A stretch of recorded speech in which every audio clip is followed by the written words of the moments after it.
Okay, we're live. I think we're live. It is. What time is it? It is one. Wow, I'm late. 1:31. Sorry, guys. Um, who we got in here? We got. Let's see here. I'm pretty sure I saw Paula. Paula's in here. There's Paula right there. We got Farq in here. Farq number two is in here. Good to see Farq. Let's see here. We have Pertinence in here. There's Pertinent right there. Good to see Pertinent.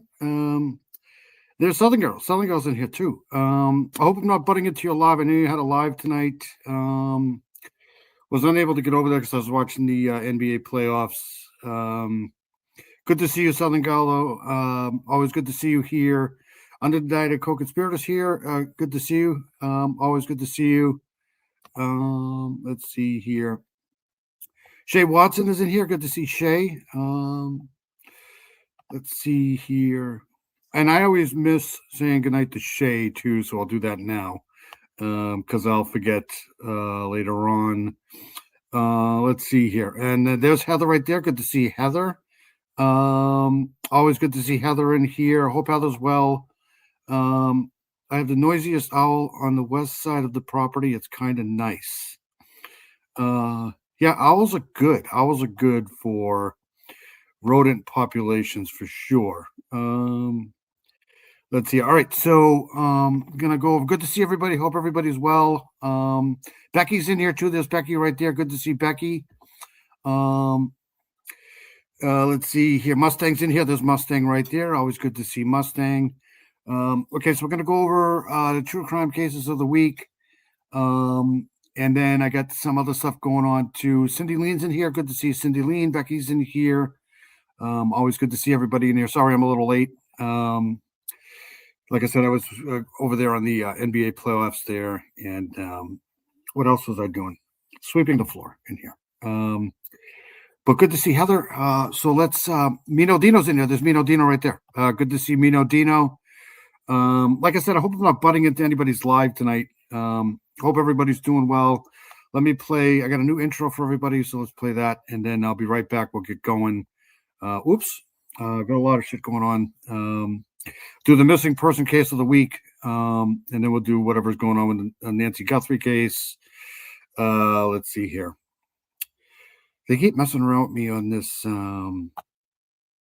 StreamYard thing here. All right, so let me go. I'll be right back. Hope everybody's well. We'll see you in a bit.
Okay, so we are done with that.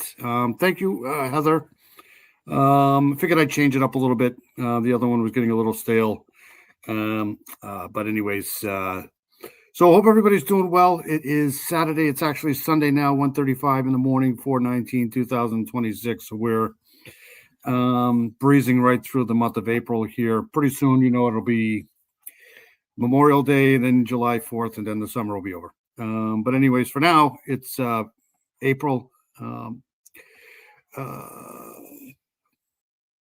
right, so what are we going to do first? Let's see here. I did want to, let's see here. Hold on a second. Let's see here. Let's start off with this because this came in earlier on tonight. Hold on one second. This came out of Idaho. More issues in Idaho. And this came out about 7 hours ago. So let me share this here. The meeting of the cult of owl has commenced. It's too funny. Paula's too funny. Thank you, Paula. We are going to have to start earlier. Nursing home isn't going to let me stay up this late. Okay, buddy. I try to get on here as early as I possibly can. There's always some sort of a malfunction here. But yeah, I will definitely try. Boston's here. Boston Christian's here. Who else snuck in while I was here? Let's see here. Did Southern Gal go live? Did she have a live? I always feel bad if I step on people's toes here. But anyways, let's interestingly, 418 was 251 years since Paul Revere's Midnight Ride. Oh, no shit. Thank you, Mustang, for putting all the channels in here. We've got a lot of great creators in here, as usual. Always good to see all the great creators in here. Always good to share and promote their channels, too, for sure. Let's see. Interestingly, 418 was 250 years since Paul Revere's. I got to walk the Freedom Trail to see Paul Revere's house and sit in the North Church where they hoisted the lantern. And wow, that's awesome. That's incredible. Good to know that. All right, so this came out, like I said, a few hours ago. They arrested this guy here. U.S. Marshals arrest an Idaho man suspected of unaliving a 77-year-old mother. Let's see. An Idaho man suspected of unaliving his mother has been arrested in homicide charges. Authorities said Neil Stratton was arrested by U.S. Marshals near Los Angeles. All right, so let's check this out. What's going on here? Neighborhood has been living with fear and unanswered questions after a deadly attack inside a home. Now there's been an arrest, and it's somebody close to the victim. It's her own son. Now Gretchen's here. Always good to see Gretchen. Gretchen's in the house. Has anybody seen? I haven't seen Barbara around for a while. I hope she's well. I haven't seen Barbara around in a long time. I hope she's okay. All right, good to see Gretchen in here for sure. Let's get back to this. Oops, let me get rid of this. All right, hold on a second. Very good.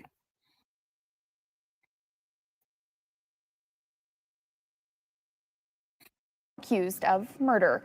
Christian Garza from our sister station in Spokane has the latest from Coeur d'Alene. A North Idaho neighborhood. But how did he get away? Left with more questions than answers after the murder of 77-year-old Susan Stratton. I was stunned and shocked. That doesn't happen here.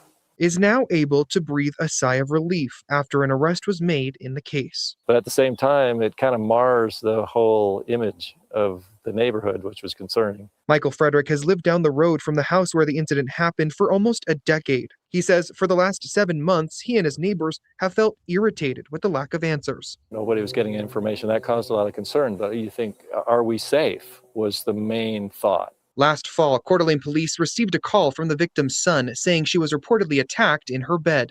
Yeah, Barbara. I haven't seen Barbara Hall around for a while. Barbara dumped you? That's awful. Yeah, I haven't seen Barbara. Is it like, what, 4 weeks now? It's got to be 4 weeks. I hope she's okay. Barbara Hall's an amazing person, so it's always good to see her when we can. I haven't seen Charlotte either, to be honest with you, or Miranda. She was rushed to the hospital but never regained consciousness. She died in hospice care just 2 weeks later. Today, her son, 52-year-old Neil Stratton, has been arrested for her murder. So her son, this is the son, is being charged with first-degree murder, burglary, and felony destruction of evidence. So he tried to, he's being accused anyways of trying to destroy evidence. Fantastic. CDA-PD sent out a press release saying he was arrested just outside of Los Angeles after detectives found out he was preparing to get on a flight to China. Frederick says during the investigation, the suspect still lived. So, let's see here. She was okay a week ago. Okay, thank you, Mustang. I hope she's okay. Hope she's well. Lived in the area. the person of interest, we'll just call it, is moved into the house of where he was allegedly the perpetrator of the crime. And so that then nobody felt safe, or the ladies especially didn't feel safe. Before finding out about the arrest, Frederick says the last time he saw the suspect was when Stratton had a garage sale and moved away a couple months ago. At this time, Stratton is awaiting extradition back to Coeur d'Alene. We reached out to police to see what that timeline looks like, but didn't get a response. We'll be paying attention because we don't want this to rear its head again. In Coeur d'Alene, Christian Garza, KREM 2 News. Weird, huh? That's a little strange. Okay, so I think this is the same one, but we'll go. Hold on a second. Let's get out of this here. And this is the one I was going to start with. So let's do this here. Hold on a second. Yep. Well, we hope everybody's well. All right. Let's share this here. I haven't seen Charles around in a while either, so I'm pretty sure Charles is okay. Let's do this here. So this was done here about 4 hours ago. 2 people were found unalive inside a home in Harriman Friday evening in what police called a S and an H. So I think you guys all know what that means, but let me know if you don't. Let's check this out here. This is coming out of Utah here again. Harriman, 2 people were found dead in a home last night. Police announced today they believe a man killed his ex-wife, then killed himself in her home. This one happened. Yes, let's see here. Yeah, let's hope Gretchen is okay, because I know she was going through. Are you still in a hotel, or did you guys get hit again with the storms a couple days ago? Let's hope Gretchen is okay. Where's Gretchen? Gretchen's up here somewhere.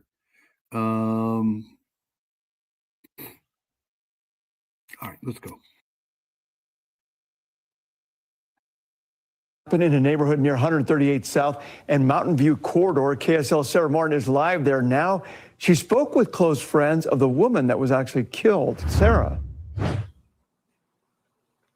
That's right. I'm standing right on the corner of Canaan Park Peak, and Watchman Way. You can still see caution tape behind me, a red truck and red van still in the driveway. Police described the scene to me in a word. It was brutal, they said. The police have not released or confirmed the name. Let's see here.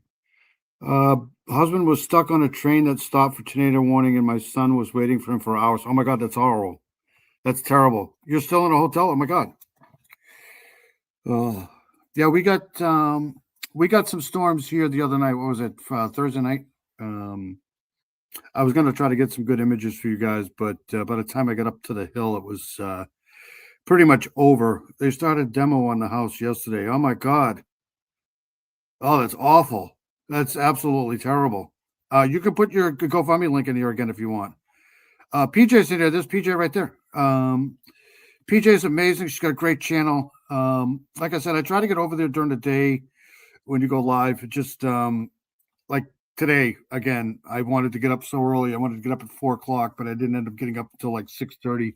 I should never go back to sleep because that's the bane of death right there. I just, yeah, that's terrible. Good to see PJ in here for sure. Let me know if PJ wants a wrench. That way she can put her channel in here. But a lot of great creators in here. We got PJ in here. We got Senegal in here. We got there's Paula's in here somewhere. Mustang's in here. A lot of great creators. So yeah. Let's see here. All right, let's get out of this here. Of the 2 deceased individuals here, they say they are still working to communicate with a couple of family members. However, the family of the woman involved here has spoken with us and told us that her name was Linda Paula. Linda was a mother, a beloved member of the Venezuelan community here in Utah. I spoke with a close friend of Linda's family on What a waste. This is crazy. On behalf of Linda's mother, who lives in Magna and has been working with police. They told me Linda planned to meet her ex-husband here at her home yesterday afternoon. They said the 2 had shared custody of their 10-year-old and had a civil relationship. When Linda didn't respond to calls or texts for multiple hours, friends called for help. Police conducted a welfare check and found the two bodies. The family friends told me that the child was not home at the time of the incident and is safe now with family. Family friends Patricia Quirones and Fabian Rapalino spoke with me about Linda. Thank you. Thank you, Southern Gal and Mustang.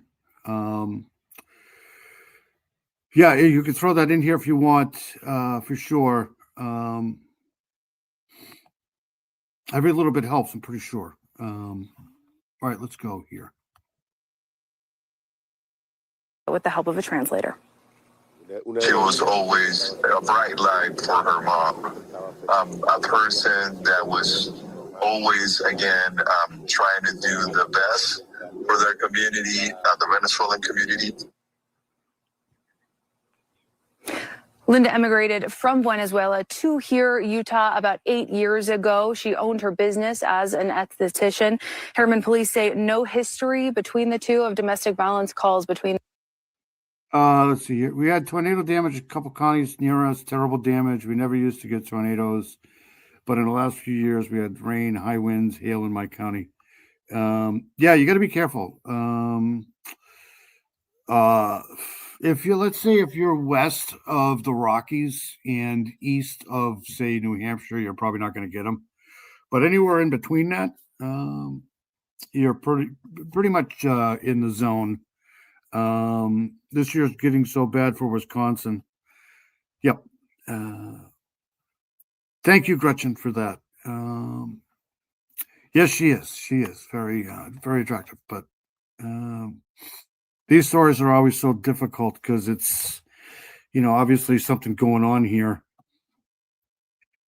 Them and their department. Coming up in my full story, why Linda's loved ones told me it's too risky right now for men. Look at this kid. There's always somebody, right? There's always, watch this kid in the background. He's photo bombing right here. This is a sad story, but this kid's in the, watch this kid here. Venezuela to here, Utah, about 8 years. Okay, he's on camera. Look at this. Years ago, she owned her business as an esthetician. That's too funny. There's always one. All right, there. Okay, so here is Gretchen's. Yes, this year's been so bad already. Over 60 tornadoes in Illinois this year so far. I should start tracking them for you. I've been kind of lazy this year in doing that. I usually don't track tornadoes, but yeah, it's been bad. It's been terribly bad. But I hope things get better for you soon. At least you're alive, right? All right, so hold on. We need to do something for this kid in the background here. I think that's pretty funny. Let's do this.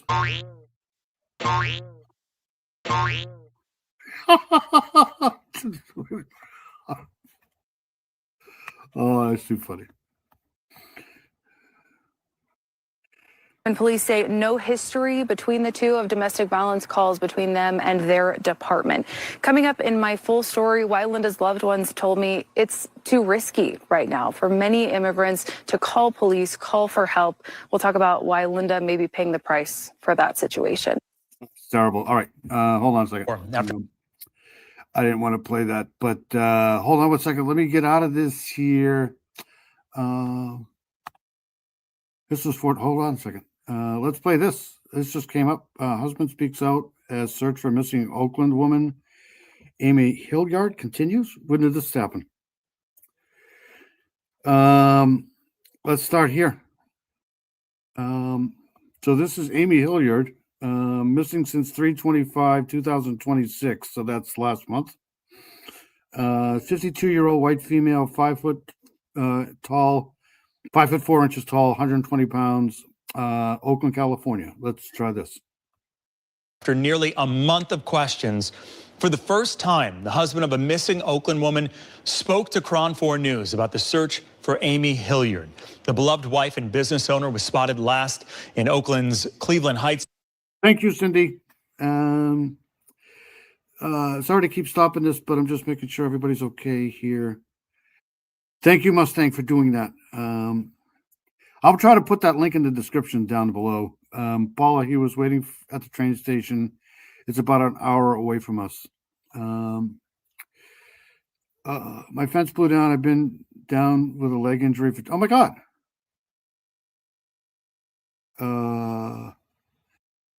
You've been down leg injury for 10 days.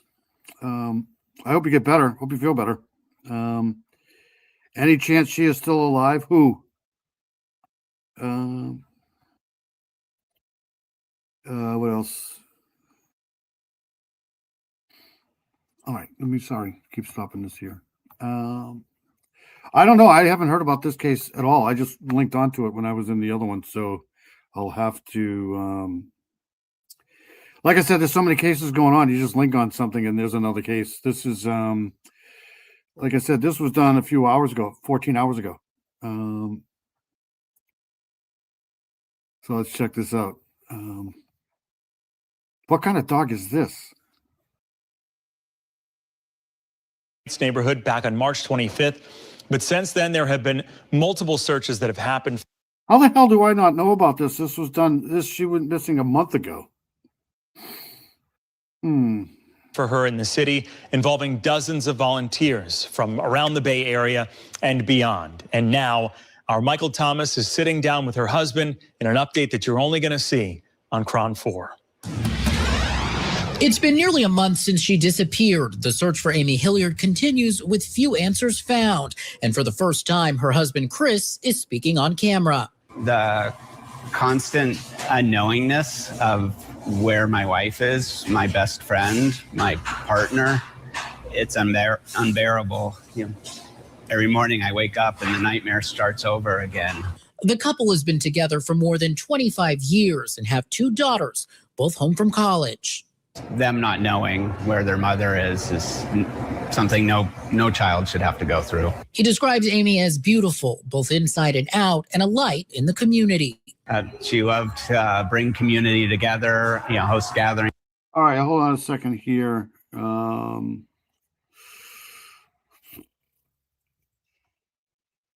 What the hell is going on around? How come I don't know about this? Hold on a second here. So this is the write-up on her here. This is coming from the San Francisco Gate. That's her right there. That's the husband. The family of Amy Hilliard has issued a $10,000 reward for information as the search for the missing Bay Area woman enters a fourth. This was done, obviously, 4th week. When was this done? April 16th, so yesterday. Okay, so the co-owner of a popular Farley's coffee shops in San Francisco and Oakland has not been seen since March 25th.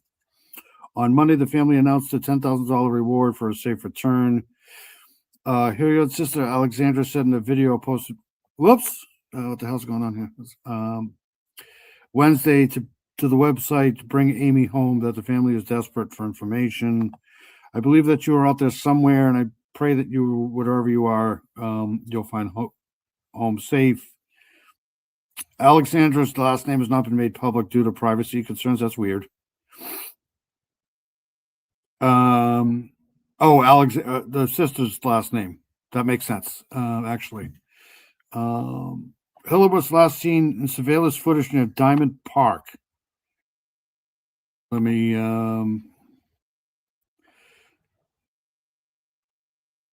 copy that. In Oakland around 4:30 p.m. March 25th, in an interview with San Francisco Chronicle last week, her husband, Chris Hilliard, I bet you he's been questioned, was recovering from depression and anxiety at the time of her disappearance and was doing all the right things to heal. So she had depression and anxiety. Why does all this stuff come out afterwards, right? Like, so weird. He told the outlet he found her phone, keys, wallet, and handbag in the kitchen on the day she disappeared. That's bizarre. Let's see here. In the new video, Hilliard's sister pleaded for anyone with information about her sister to reach out to the family. The Oakland Police Department told last week, the case is being treated as a missing person at risk. What the hell is that? And there's no evidence of any crime associated with Hilliard's disappearance. And there's her. All right, so let's play this here, and then I'm going to try to go back to finding this area here. That's what I'm going to try to find out right now. The Army base? Hold on a second. That's what I mean. I have everything kind of lined up for the evening for us, and then something like this happens, and which is okay. I don't mind doing it. It's just there's something going on all the time. It's so. I bet you he's been questioned quite a bit, but they're not saying there's any kind of foul play here. But then again, they always say that. At our home, host gatherings at our cafes. So what happened on March 25th?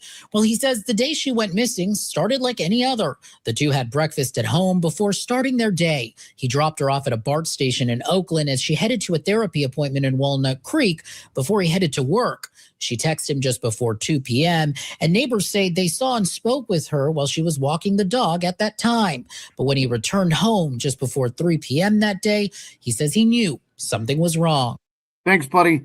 Yeah, let's help Gretchen and her family. I'm going to try to, if you want me to, I can link the GoFundMe in my description here if I can figure out how to do that. I'm pretty sure I can figure it out.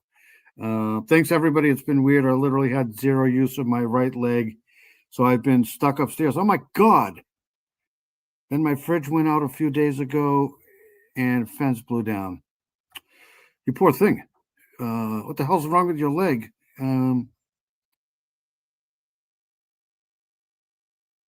Let's see here. There's Heather right there. There's our lovely Heather. She's amazing. She's an amazing human being. I'm trying to figure out what's going on with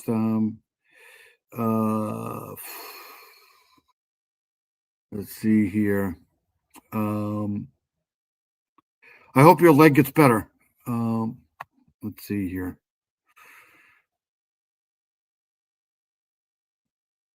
All right, let's go back to this here. I returned home from work and noticed that the back door was open and the dog was out of its. I don't think there's enough coffee shops because, like, I drink coffee, and if I don't drink coffee, nothing's going to happen. So, coffee is a must for sure.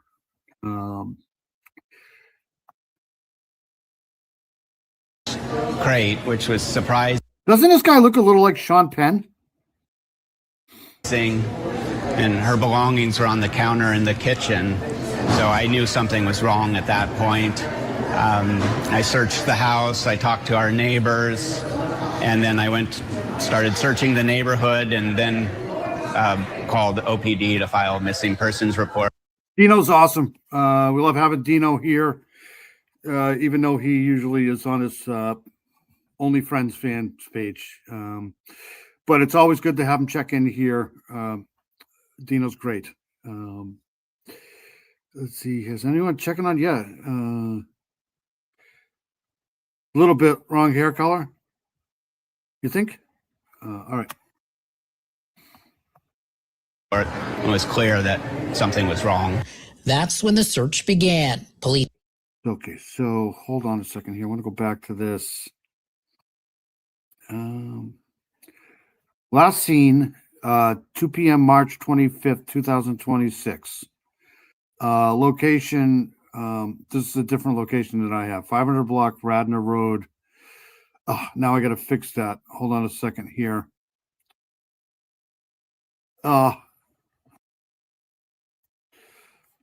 All right, hold on a second here. Open in maps. Sorry, I'm going to try to find this address. Direction 500 block.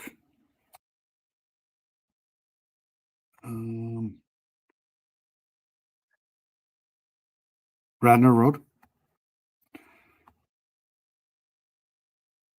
Hold on a second. Radnor Road.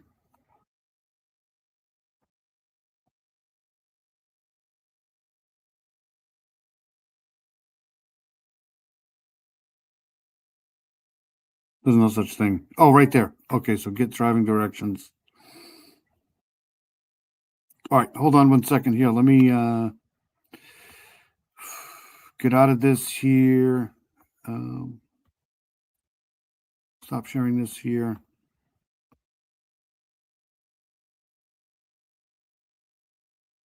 Okay, so it's right here. So here's Diamond Park here. I found that, but she was found last seen over here. So Radnor Road.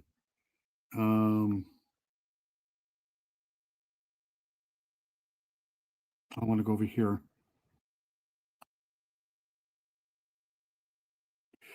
Where should be when you need him? Right here. Okay, so this is pretty close anyways. Where the hell am I? Right here.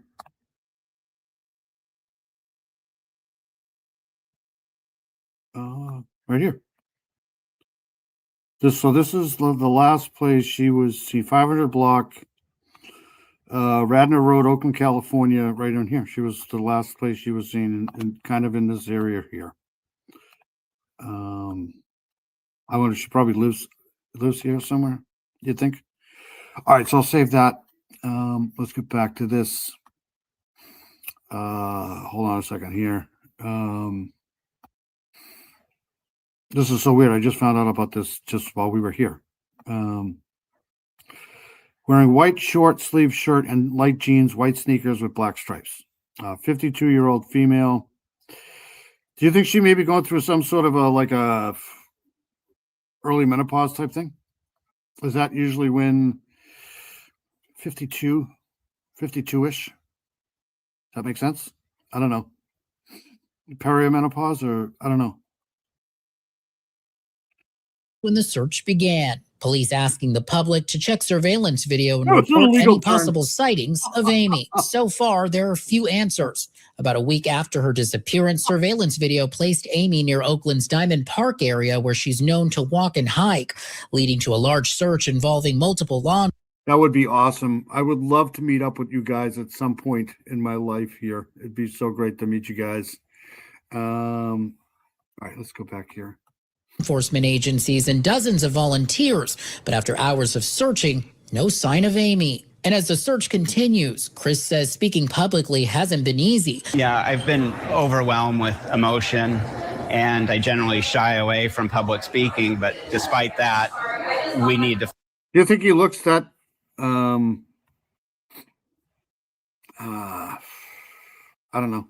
Can't judge a book by its cover, I guess. If it was my wife that was missing, I'd probably be, I wouldn't be, I don't know if I'd be, would I be talking to the media? I might, just to get the word out, but I wouldn't be able to sit still, I don't think. Find Amy and bring her home, and Amy deserves that, so I want to do everything I can to help her. Police say the case is under investigation and don't suspect foul play. Amy left her belongings on the counter, and there's no indication of anything other than that she left the home, and we don't know why. At the Hooters, absolutely. The Church of Owl at the Hooters. Coming soon to a Hooters near you. My dogs are checking on me 24/7. When the fence went down, they all came urgently to me, trying to tell me to come see, hurry. I usually respond right away. They were confused. Cult of Owls at Hooters. Yeah. I think it's hard. They don't want you to search. Right.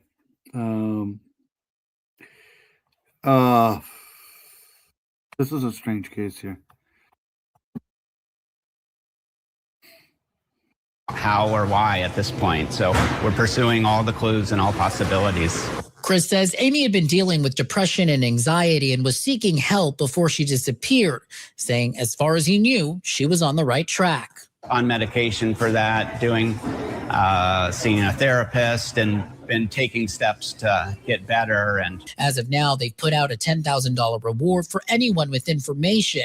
And inside the coffee shop, a tree of hope filled with notes urging Amy to come home stands. Chris says he believes his wife Amy is still out there, adding that she hasn't done anything like this before.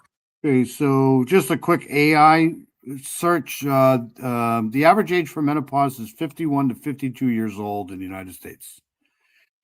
While it commonly occurs between ages 45 and 55, some women may experience it earlier, whatever. So I wonder if she's had, I wonder if she's had these issues all along, or is that something new, or detectives usually don't want family to search. Probably. All right. Sending this message to his wife. I love you. Our daughters love you. We love you unconditionally. I just got daughters too. All right, so let's hold on. We'll play this one here. That was 14 hours ago, and this is we're gonna be playing this one here too.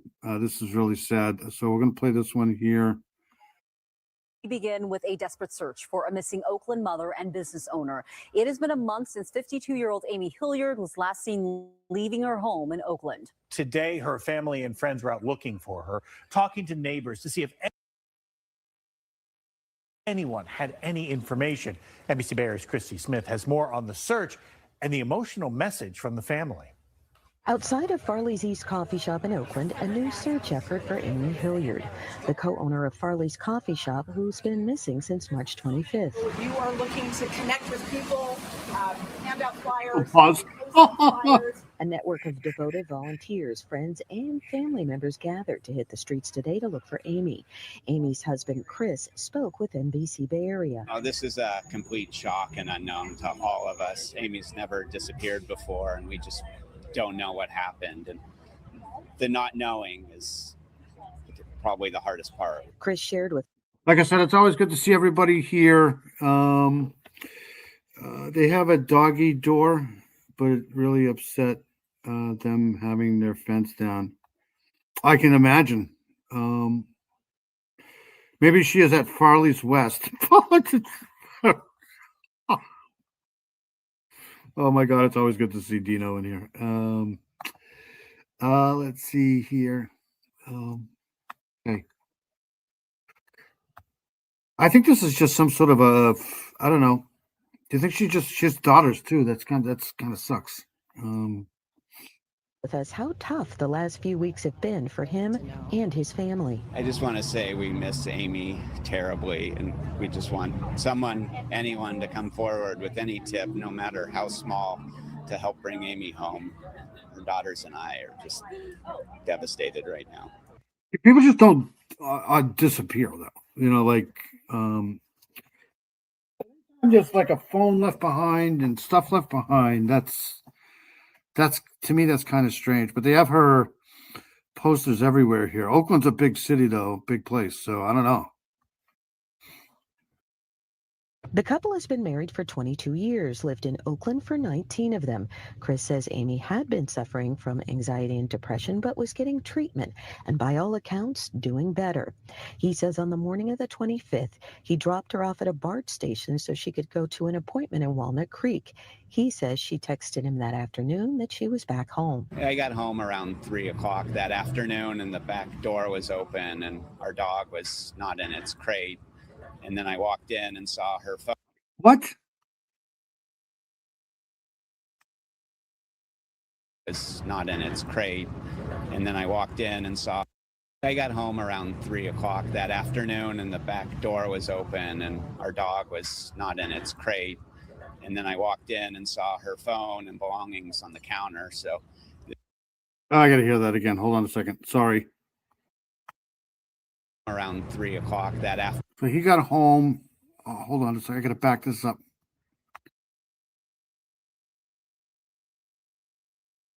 Texted him that afternoon that she was back home. I got home around 3 o'clock that afternoon, and the back. Sorry. He says she texted him that afternoon that she was back home. I got home around 3 o'clock that afternoon, and the back. Sorry, I got to back this up again because I don't know. She went to an appointment. What? Been suffering from anxiety and depression, but was getting treatment and by all accounts doing better. He says on the morning of the 25th, he dropped her off at a BART station so she could go to an BART station? What's a BART station? Hold on a second. Maybe I can do this.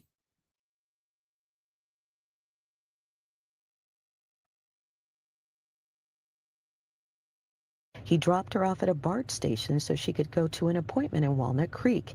He says she texted him that afternoon that she was back home. What is a BART station? Does anybody know what a BART station is? I got home around 3 o'clock that afternoon, and the back door was open, and our dog was not in its crate. And then I walked in and saw her phone and belongings on the counter, so I knew something wasn't right. Since that day, dozens of Amy's friends, neighbors, and strangers have showed up to help look for her. Amy's sister says it's a testament to who Amy is. Kind-hearted, determined, passionate, amazing woman. She's been in. Doodle is here. Good to see Doodle here. Good to see FARQ is here. Always good to see FARQ. Bay Area Rapid Transit. Thank you.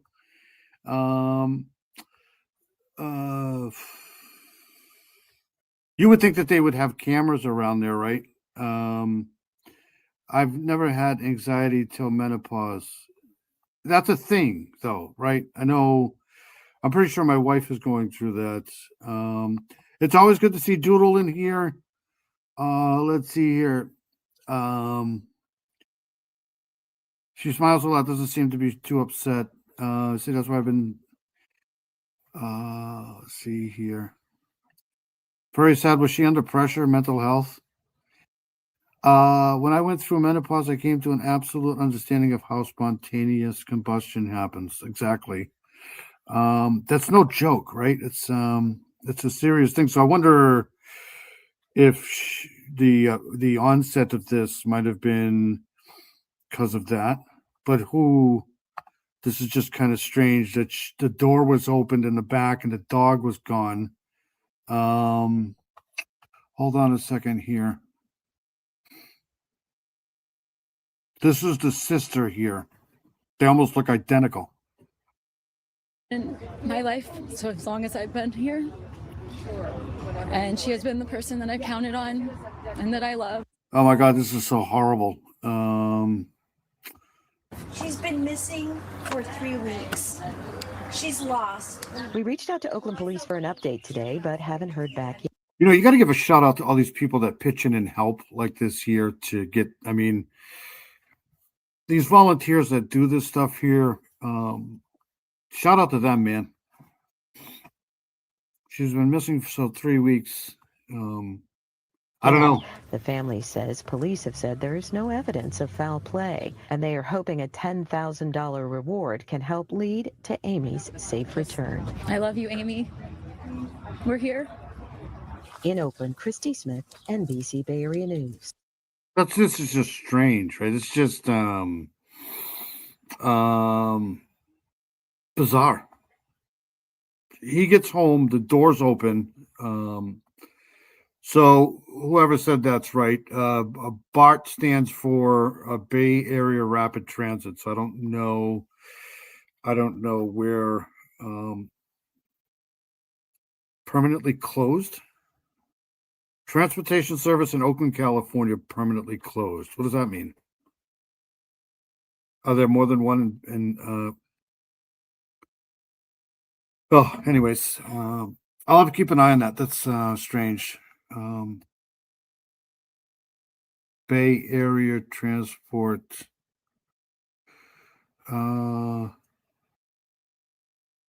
Okay. Well, I'll never find that until I can get some clarity on that. Yes, it's their transit system for sure. Hold on a second. Let me get back to the chat. Doodles House, 15 years. No one prepares us for the shit you have to go through. Exactly. Now that I'm an actual menopause, I can actually feel better, but maybe that's because I'm on estrogen, progesterone, Adderall, and antidepressant. Yeah, I mean, transit system here is Nike. Fuck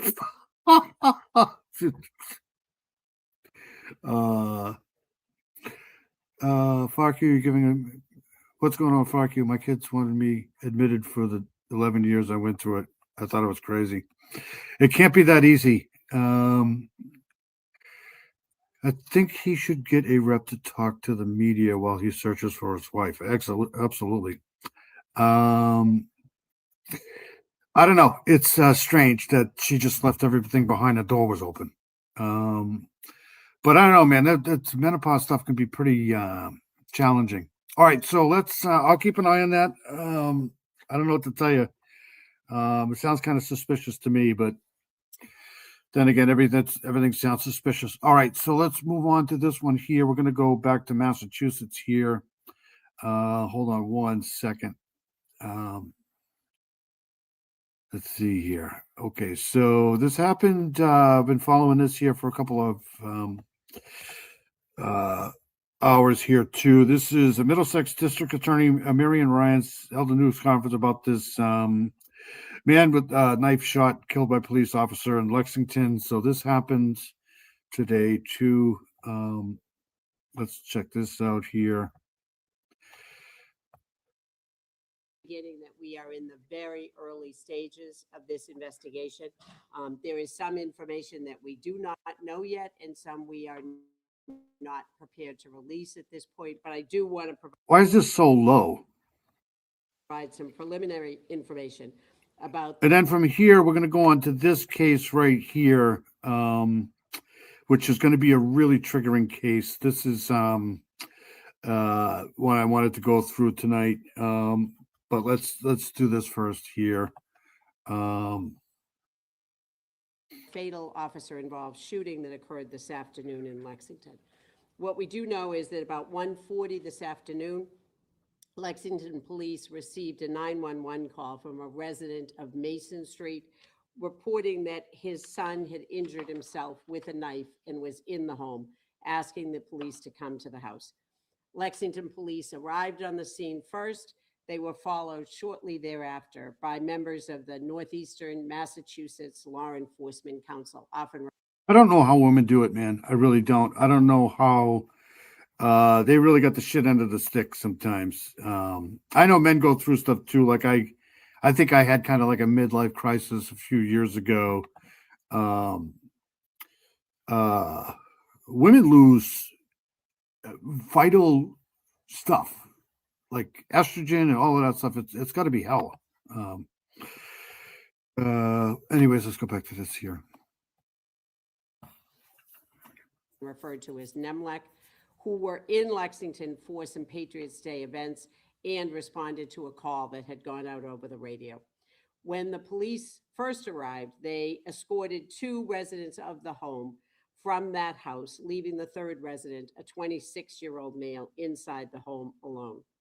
Shortly after the police had moved those other residents from the home and were setting up outside on the street, that 26-year-old man ran from the home in possession of a large kitchen knife and advanced on the officers. Two attempts were made to use less lethal force. They were not effective. The man continued to advance and was fatally shot by a Wilmington police officer assigned to NEMLEC. The 26-year-old man died of his injuries on scene. The Wilmington officer who had fired that shot was transported to an area hospital as a precaution. That is essentially where we are right now. As many of you know, our process in these cases is since 2018, is that we will request, once we have completed the gathering of all of the evidence, we will eventually be requesting an inquest from the court. That is a judicial proceeding conducted for the purpose of finding the facts and circumstances surrounding the death and having the judge make a determination as to whether any criminal conduct has occurred. At the conclusion of that inquest process, which the family of the deceased, as well as the officer and their attorneys, are permitted to attend, all records, photos, audio recordings, everything that has been presented in court by statute will be disclosed to the public. We are not, because the family has not finished making notifications, releasing the name of the deceased at this point. And I would say that The family has asked me to convey that they might be allowed to grieve in private over the next few days. So I'm happy to take a few questions with those limitations of how early we are in the investigation. You mentioned the Wilmington officer was transported. Was that officer cut by the knife, or were those injuries sustained in a different way? I believe he was taken as a precaution. I believe he is either has been or will shortly be released from the hospital. Did you have any interaction or officers with this person? You mentioned that he was in the house and then ran out. Was there a discussion, any kind of conversation, any? That's part of the investigation right now, to make an assessment of what happened. Okay, so I added down at the bottom of the ticker the case we just covered. That's the information there. If you have any information on that there, that took mental. That's why I was so quiet. You lost internet? I think I lost internet for a couple of seconds too. Yeah, it's been terrible. All right, so I didn't even want to go visit anyone for feet. I'd leave scorch marks on their furniture. Oh, all right, here we go. Happen out there. Are you able to say why he ran out of the house? We do not know that. You said these officers were in town from NetLac for the Yes. Day. Were they here doing details? Were they involved in some of the events and they just responded to a call that they got? They happened to be here. They would have been called in any event because the situation was somebody. I just regarding this person here, the DA here, I just sent another, and we're going to go over this a little later with the case that I've been covering for, it seems like forever now. I just sent her another email, but I'll go over that in a minute too. Who was armed, barricaded inside a house. That would be protocol. So a call would have been made. It sounds like this person may have, I know this is all under investigation, Mhm. but they harmed themselves, maybe perhaps some sort of mental health call. What would you say to family members, parents who may encounter a similar situation and don't want an outcome like this? What should a parent or family member do if something like this arises, where they may have harmed themselves? Well, in this case, the family had made a determination, as I understand it, that the medical attention was needed. So they had made that call for medical attention. The police, as would be their practice, would try to separate anyone else to prevent anything further happening. That's what they had done. They set up a perimeter outside. It would be their practice at that point to just wait for the person to come out. You know, in the terrible circumstances of today, he suddenly rushed the officers still clutching the knife. Do we know if Lexington police have been to this house for any kind of similar call in the past? The address was known to the police, yes. Yes. All right, so that's the end of that story. That was, you know, you got to be a little suspicious sometimes of why people get killed by police officers, but apparently he was wielding a knife and charging at police, so that'll probably get you shot at, 99.9% of the times. I know that's been a kind of a question for the last 12 hours or so. And especially down in Massachusetts, you gotta question everything. All right, so hold on a second. We're gonna go now to I was gonna go here to this one here. Yeah. So again, this one's gonna be triggering because it's involving the baby here. I do want to get into this case just a little bit here. This is the cold case that's coming out of Arizona here. Arizona woman arrested in the cold case murder of, I don't know if you guys remember this, baby Rebecca. And this is 45 years ago, 44 years ago.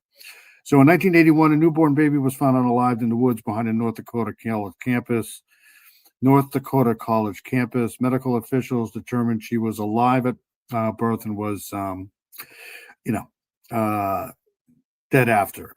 For decades, there were no leads, so the police department named her baby Rebecca. The case was reopened in 2019 to extract DNA and tried genetic genealogy. After 7 years of going through results and following up with interviews and testing, the officials arrested 65-year-old Arizona resident Nancy Jean Trottier and charged her with the unaliving 44 years later. All right, so here we go.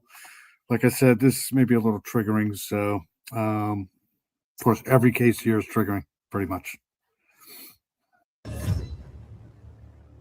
All right, in the cold case spotlight tonight, a major arrest in a case that unfolded 44 years ago. This one is wild, led back here to Arizona in the death of baby Rebecca. So let's get into who baby Rebecca was and what this case is all about. So, baby Rebecca was a young baby, newborn, found dead on a North Dakota college campus. Her body was found in a wooded area behind the college. Horrific details here. She had plastic covering over her face, and an autopsy revealed she was alive at birth and died from suffocation or asphyxia. Now, for a long time, there were no leads in this case. See, that's what you got to really pay attention to.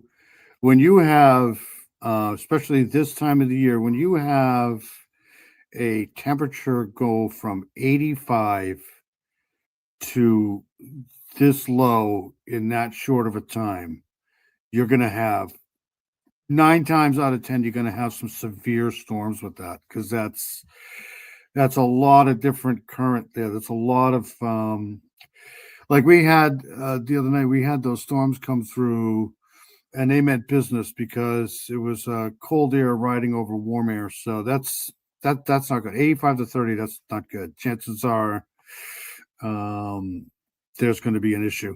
JP is here. Where's JP? There's JP right there. JP is awesome. Great channel. Always good to see JP in here. That's gonna suck. But JP is awesome. Let's go here.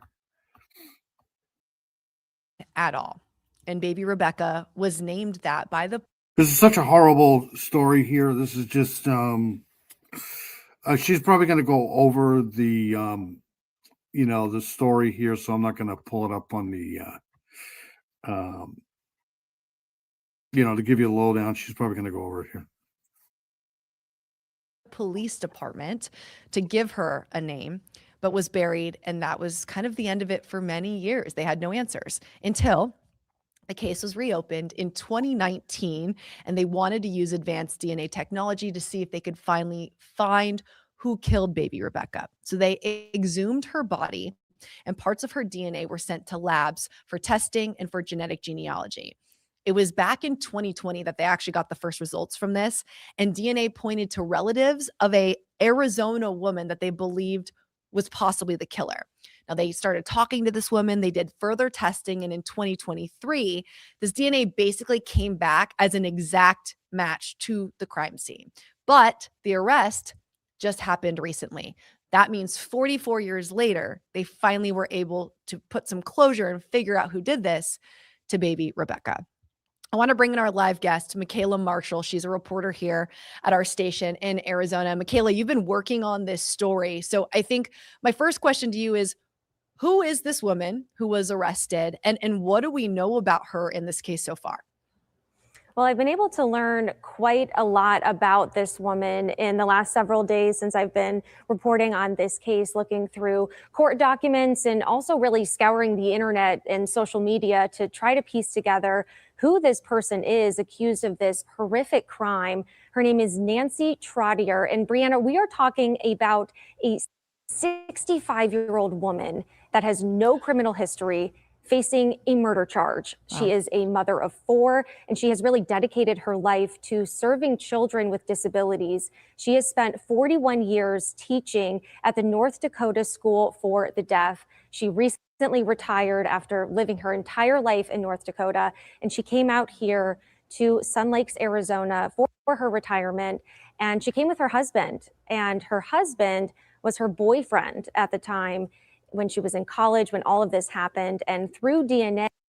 If you live, like, say you live west of the Rockies, and I would say probably east of Connecticut, east of the Rockies and west of Connecticut, right?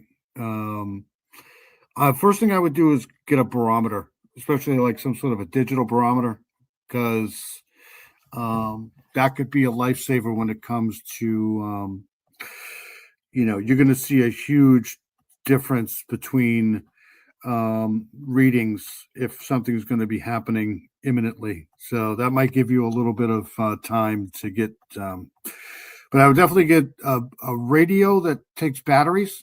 So that way you can listen to, local radars, local, because the chances are you're probably not going to have any cell phone service or any, internet. But a radio with batteries, a barometer, and some sort of wind pane or wind vane outside so you can tell which way the winds are going. That's what I would do.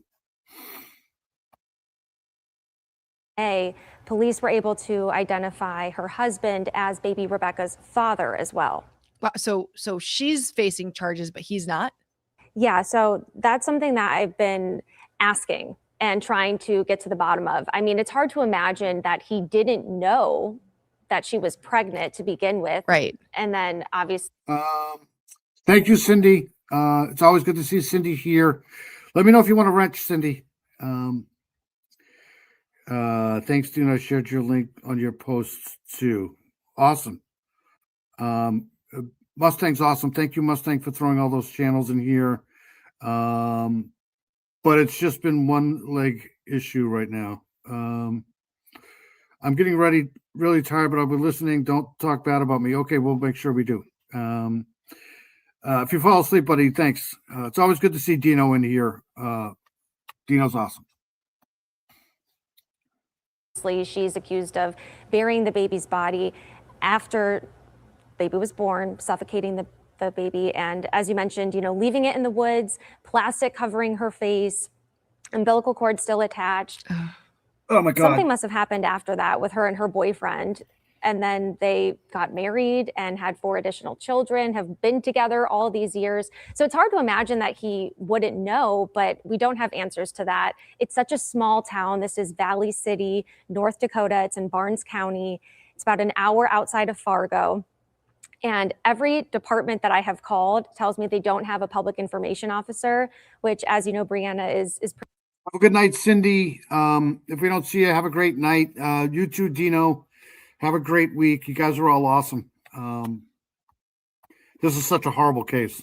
Pretty unusual, but relatively common when you're talking about a small town police department, and nobody there really wants to talk about it. Now that there has been this big break in the case, I don't think anyone really wants to mess it up. And so they're kind of waiting until it plays through the court process before they answer some of those questions. But that was my first question as well. Could he be facing charges? I think it's crazy that she dedicated her life to working with children, and that that became her life, working with kids, given the fact that now she's being accused of this.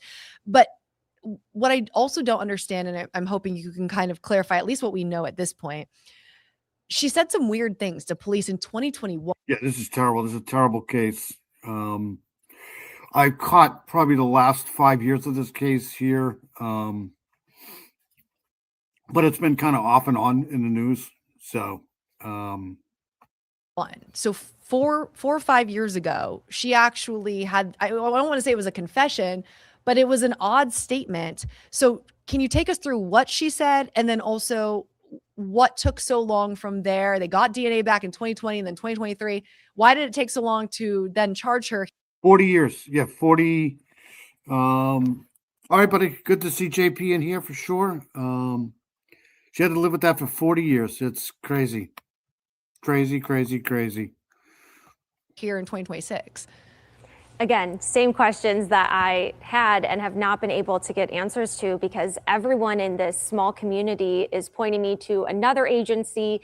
That agency says they're not able to talk about it. So it seems really strange that they've had this exact DNA match for at least 3 years now. And we're talking about I want to get this right in the court paperwork, a 3.481 quadrillion chance that it is more likely baby Rebecca's parents. Yeah, these are the cases that really get to you. These are the cases that, probably could have been avoided, right? I know all cases probably could be avoided, but when it comes to kids and children, man, that's when they're just tough to cover. They're tough to, deal with. These cases suck. Just terrible. 44 years too. That's almost a half a decade, half a century. Sorry. Parents are Nancy and her husband than compared to anyone else. And when I talked with a genetic genealogist about this, she told me that she's seen far less numbers convict someone or lead to an arrest. So it's statistically impossible that the parents are anybody else. So it's really confusing to think about what could take so long to lead to an arrest after we have that, exact DNA match. But to answer the other part of your question, she had an interview in 2021 with detectives after genetic genealogy initially identified some possible relatives of Nancy. And then they were able to bring in her and identify her as the mother of baby Rebecca. And during an interview, she made some comments to them. She was very emotional. She said that maybe it was me. It could have been, maybe it was me. And I talked to a forensic psychologist about this. And he said, it's hard to imagine that anyone could truly forget something like this. This is an extremely traumatic situation, a very violent birth and then death shortly after. But it's also possible that she suppressed it and has really spent her whole life working with these other children that are deaf, that have disabilities. Yeah, this is one of those cases where maybe it's post-traumatic stress, what do they call it? Postpartum depression or something like that, or I don't know. Strange. Raising her own 4 children, doing all of this good to try to offset that bad. Weird. Okay. So now what happens in this case? Does she have a court date coming up? Do we know if the husband's going to be coming back here? I mean, that might not be something you can answer, but what happens next now that she's finally been charged? So I went out to Sun Lakes, Arizona, in her neighborhood to try to see if her husband was there, if any of the neighbors knew them, and would talk to us about this. And this is a retirement community. She's 65. Her husband's a few years older than that. And some of the neighbors told me that they're a very friendly couple, unassuming, no red flags. They're just completely shocked that they could be accused of this. And when I went to Nancy's door, nobody answered. I did leave my card. I've tried reaching out to the husband a few different ways, and I haven't heard back. I've also reached out to some of her children to see if they'd like to share, what they may have been experiencing all these years and how they feel now with the news out there. So hopefully we can find out who knew what and when in the coming days, but right now that's just not clear. I did confirm today that she is still behind bars in Barnes County, and she is expected to have a hearing coming up in May.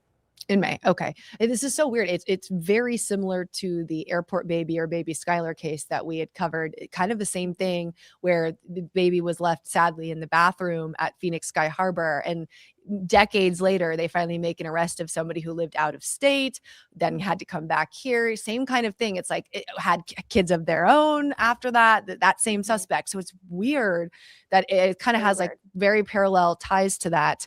But just horrific and fascinating that DNA could lead to something like this. Obviously wanting. Exactly. I mean, she's been living, you hear about these stories all the time where,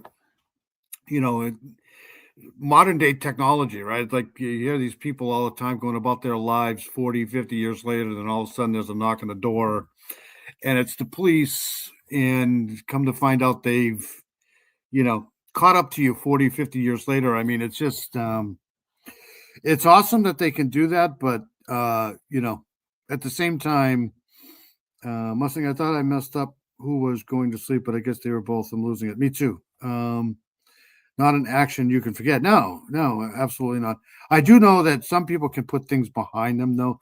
I mean, if you look at some of these serial killers and different types of offenders, they can almost convince themselves that they did nothing wrong. I don't know if that happened in this case, but yeah, she should go to prison for sure. Justice in the case. But I feel for those other kids who probably didn't know that this was the case. I mean, you have to think they had no idea. And by all accounts, it seems that Nancy was a loving, nurturing person. It takes a special person to be a teacher, let alone a teacher of disabled children. And to do that for all these years and just recently retire, no criminal history. So very shocking. But another thing that I learned today for her, during her initial court appearance, the prosecutor had mentioned that after she had an interview with police a few years ago, she did attempt to take her life. And so it's possible that, you know, all of this coming back up, the guilt, the shame was too much, and she felt like suicide was the only way out. But she's still here now. It's caught up with her, and she's behind. I wonder, I always in these situations wonder what people who are like, not just family, but people who are like closest to her or these types of people feel. Because, you know, she's been like living a lie for the last 40 years or so, you know, so, you know, it's the people close to her. I wonder how they're taking this and dealing with this, because for 40 years or so, they've known her as just another person, right? Just another, but yet she's been harboring a, you know, accused anyways of harboring a pretty dark secret here. Bars. Wow. Well, Michaela, thank you so much for joining the show, sharing a little bit more about that. Obviously, this just goes to show not that there needs to be anything. I have zero empathy, zero respect, zero caring for anybody that hurts children or people who can't defend themselves, people who have, especially people with like disabilities and stuff like that. It's why I'm here. This is the only reason why I'm on these types of true crime cases, because this is it's just ridiculous. It's like, why? It doesn't make any sense. It's just heartbreaking. This is terrible. 44 years. That's a half a century. It's crazy. More to prove this, but gosh, DNA playing such a huge role in these cold cases like this. It really does matter. I mean, it feels like weekly we are seeing DNA crack cases like this, and really become so pertinent in solving something that was truly unsolvable for, I mean, going on 50 years. So thank you for coming on and for your reporting today. Appreciate it. Absolutely. Because they usually don't ruin just one life. They ruin lives of so many people. I mean, we're going to be getting into that fairly soon here with this case. I'll keep an eye on that case too, for sure, but I'm pretty sure that there'll be a court date and all of that stuff come up here soon. But I want to get into this case here, the Texas killing fields here. Right off the bat, though, hold on one second. We're going to go to, I don't know if anybody has heard about these cases here. But 1 second here. Let me, I'll take you guys with me to this. This is just kind of like an AI or Google search for this. Pretty sure people in this community have been following this case forever here. The Texas killing fields referred to a remote area in Calder Road in Leak City, Texas, where the bodies of 4 young women, Heidi Fye, where's that? Fye, Laura Miller, and Audrey Cook and Donna Protholm, were discovered between 1984 and 1991, often linked to a broader series. They've actually had a movie on this, I think, series of over 30 unsolved murders along the I-45 corridor. This specific cold case saw major development in April 2026 with the arrest of James Elmore Jr. for manslaughter and evidence tampering. So the 4 women were found in a 25-acre field. That's why they call them the killing fields here. Heidi Fye was a bartender who disappeared in 1983. Laura Miller, a 16-year-old girl who vanished. Do they have an age for her? While using a payphone. Just think about a payphone, right? I'm old enough to remember payphones. Audrey Lee Cook, 1986, identified in 2019. She was a mechanic who disappeared in 1985. And the Protholm identified in 2019. She vanished all the way back in 1989. So let's see here. Let's go back to this here. Let's see here. All right, so this is they searched at the Texas killing field suspect's home. So the suspect in this case, this came out 2 days ago, or this didn't come out 2 days ago, but this was 2 days ago. Authorities give update on the search of the Texas killing fields suspect James Dolph Elmore's home, according to the search warrant. And I'd like to download that if I can find it. Investigators are looking for bodies and any other evidence at James Dolph Elmore's home. So they searched. Now that they are onto this guy, they're searching this guy's house. So here we go. Let me back this up. Hold on one second. Actually, no, I don't want to do that because I had it right where I wanted it to start. Hold on a second here. Sorry. All right, right here. Very good. Thank you for joining us on KHOU 11 Plus. I'm Jacob Rascone alongside Alona Carson. We have some breaking news as we stand by for a live press conference. So this morning, we want to tell you investigators executed a new search warrant at a property in Galveston County tied to a suspect we've told you about in 2 of the decades-old Texas killing field cases. You know that there was a huge development in that story a couple of weeks ago when there were indictments handed down in connection to 2 of the murders in the killing fields cases from, again, decades ago. And this is all tied. That song, Operator by Jim Croce. Remember that song? People these days, what the hell's an operator? Oh, who's he calling? Remember the switchboards? Oh my God. And that was the cat's ass technology back then too. Now, if you see a payphone, you're, doing something right. To this, according to a copy of the search warrant that was sent to KHOU 11 by the Galveston County District Attorney's Office. Yeah, this case here has been in the news for a long time. I remember this case back when I was in my teens, like 15, 16, 17, I think, was when I first started hearing about these guys, this case. All right.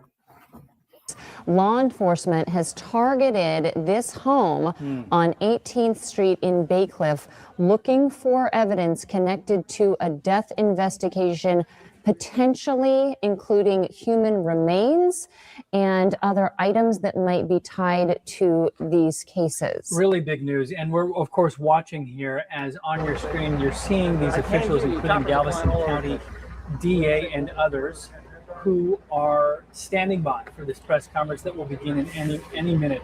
So big news to know what they're looking for connected to possible human remains, again, decades after the fact. Okay, so this document that Alona just talked about also details a long-running investigation. We've known that they've been behind the scenes looking at this on and off, again, for decades. It references statements from James Dolph Elmore Jr. He was identified as a suspect in at least 2 of the killings, and we talked about him when he was arrested. This was breaking news a week and a half, 2 weeks ago. Authorities say they've used information from interviews and also historical aerial images of the property to support the probable cause for them going in today and doing this investigation. Yep, and now we do see some of these authorities here starting to gather and get closer. Again, the law enforcement is all gathered here. Elmore was arrested at the end of March and charged with manslaughter and tampering in connection with 2 of the murders that we are referencing. This was the 1984 murder of Laura Miller, as well as additional tampering with evidence charges in the 1986 death of Audrey Lee Cook. These were cases that drew national attention, that have been followed over the decades and had, really gone cold in so many ways, including we do know that 4 women's bodies were found and, tied to so many other cases. So again, we've got authorities gathered here to share why exactly and what they have found that would lead them to then getting these documents and starting a new search here at this location. Alona mentioned that this has gotten nationwide attention. One of the reasons is because it was, again, decades ago. Laura Miller, one of the girls, the victims here, is the daughter of Tim Miller, who many people around the country know because of Texas EquiSearch and the thousands of cases that they have worked on. So Tim Miller after, again, decades ago, finding the remains of his daughter after she went missing, then began Texas EquiSearch to help out with any missing persons cases. And almost on a weekly basis, he's helping out with his team with somebody. And so we're reminded almost constantly of the infamous cases from decades ago. Now, these pieces in these investigations have been put together really over the past 40 years. And when this arrest was made at the end of March, Tim Miller did speak out and talked about how, this does bring some closure, but that it took far too long and that someone else that had been investigated had already passed away. Let's go ahead and listen in together. I think there's more, but I think they're trying to proceed with caution in this case these cases, since it's so old. Very similar to the Rex Heuermann thing going on here, I think. Galveston County and other authorities as they talk about the case. Cusick will make a brief statement. We will be taking no questions afterwards. Good morning. I'm Kenneth Cusick, the district attorney. This is Adam Poole, my chief of felony division, along with the first assistant. I'm here to announce this morning as a follow-up to the arrest of James Dolph Elmore 2 to 3 weeks ago. The investigation. Okay, so hold on a second. I'm going to just read this to you guys because I think it's so these are the 2026 legal developments. James Elmore Jr., the guy that's right now, he's being indicted on charges of manslaughter and tampering with evidence in the deaths of Laura Miller and Audrey Cook. But they had a primary suspect years ago, Clyde Hendrick, but he died in prison in 2026, last month, literally. Ongoing investigation authorities search properties in April of just this month here for more. That's what they're doing now. They're searching properties for evidence suggesting potential additional victims. So this is going to take a while. Hold on one second here. Deep diving this here from AI here. He is specifically linked to the deaths of Laura Miller and Audrey Lee Cook. Prosecutors alleged Elmore helped longtime suspect Clyde Hendrick dispose of their remains and provide cocaine used in Miller's death. So, death of the prime suspect, Clyde Hendrick. Hendrick, a former neighbor of the Miller family, died by S last month, shortly before he was to be presented to a grand jury for indictments on all four. So this guy here is the I don't want to say the accomplice, but let's just listen to the thing here. Hold on a second. Continues, and what you're seeing out here this morning is a result of that. It's an ongoing investigation. There's 2 search warrants that were obtained. Judge signed them, and we're executing those warrants. Sorry to hear that, Shay. Glad you're back. Your sister was an operator? Okay. That had to be a hell job. I wouldn't want that job at all. Remember, you used to dial 0 operator. Now it's what is it? It isn't even a number. Is it 511 or something? I don't know.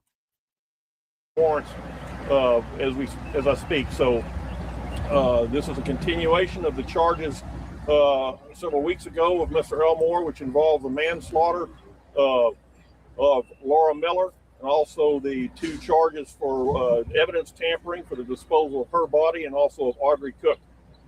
And so that's all I'm going to disclose at this time, because this is, like I say, an ongoing investigation. And other than what you'll be able to get from the probable cause affidavit that's been published, I'm not going to elaborate any further. Thank you.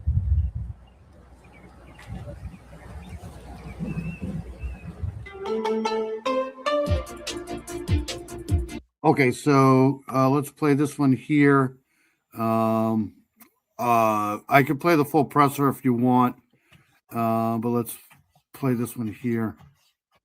quiet neighborhood in Bay Cliff is now the center of a major development in the Texas killing fields investigation. Yeah, investigators spent hours searching a property there for possible human remains tied to decades-old cases. Our Devon Roming joins us live from Bay Cliff this morning. Devon, what led investigators there?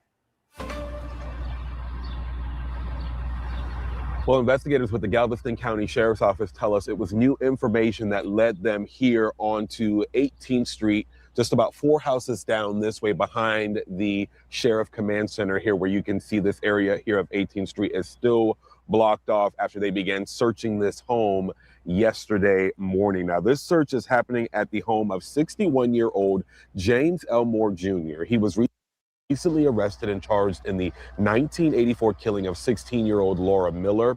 Her body was found years ago near the Calder Road, an area long tied to the Killing Fields investigation.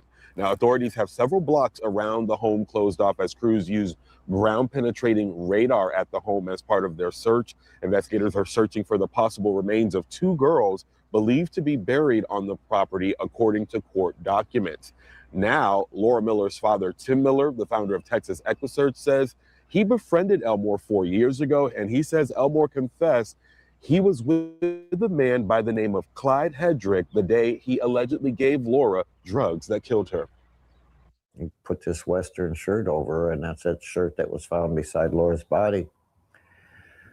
And I said, why did he do that? He said, he told me he didn't want the dead girl looking back at him. Now, this is convicted killer Clyde Hedrick. Hedrick, who had been linked to multiple killings, died by suicide just last month. And investigators are also looking into claims that Hedrick once owned the Bay Cliff property being searched this morning, and that 2 additional victims could be buried there. Now, back out here live again, things are quiet here outside of the home of Elmore, but that is getting ready to change within the next hour or so as the search efforts here continue. And this search is actually expected to go on, we're told, through Saturday. For now, reporting live in Bay Cliff, Devon Roming, KHOU 11. 544. It's a mobile number, right? I don't even think I think it's still 511 here. I don't even know. I haven't used it in a long time.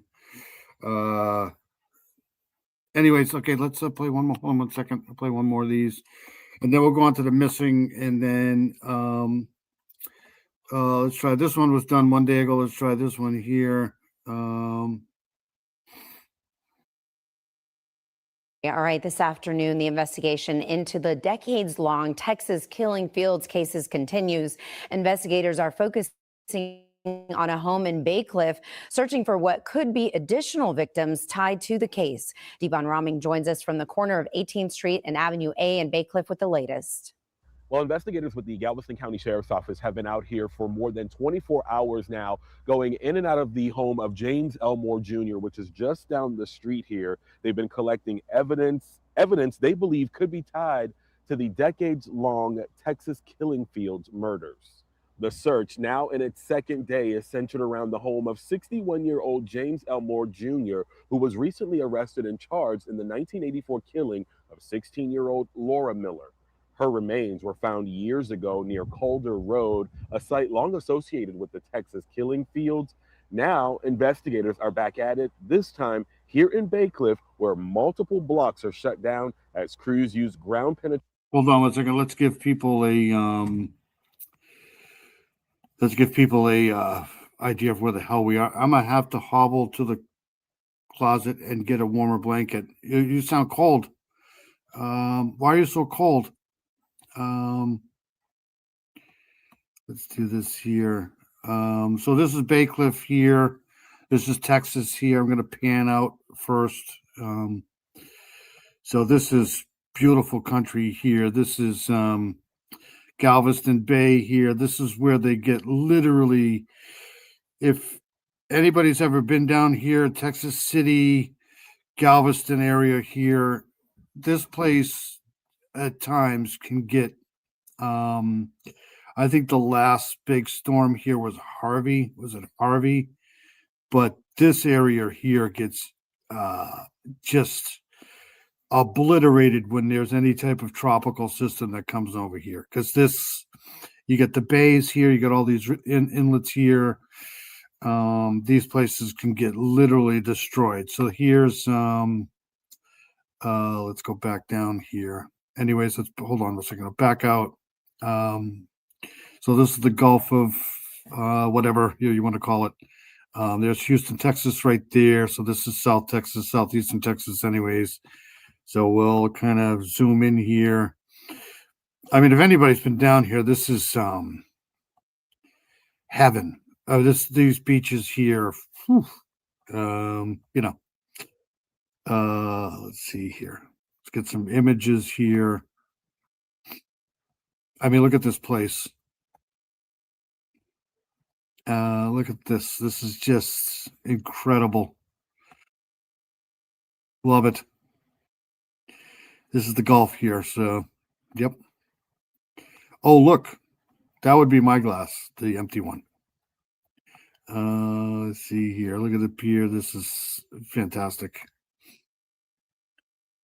Let's go. Let's go here. Let's do a live right here. So yeah, so that's where we are. That's what we're talking about. All right, so let's go back. Miranda Lee's here. Okay, be right back. How did they ID the two girls they found? Now there's a frost warning. Where? Closer. It's good to see Miranda. Hold on, I'll get that answer for you in a second here. Always good to see Miranda. Miranda's amazing. I hope you're doing well too. I missed you too. I was just talking about you earlier. I haven't seen you for a while. Are you okay? Are you doing okay? We love Miranda here. Miranda's amazing. Trading radar to scan the property. Authorities say they're searching for the possible remains of two girls believed to be buried there. Meanwhile, neighbors we spoke with say the investigation is bringing back chilling memories from decades ago when young girls were vanishing without a trace. Like, poof, they're gone. It's not, they were. Hold on a second. Okay, so I'll just read this again. So the Texas Killing Fields refers to a 25-acre stretch of land near Calder Road in Lee City, Texas, where the bodies of approximately 30 women and girls have been discovered since the early 70s. While many of the murders remain officially unsolved, recent breakthroughs in 2026 have led to these indictments here.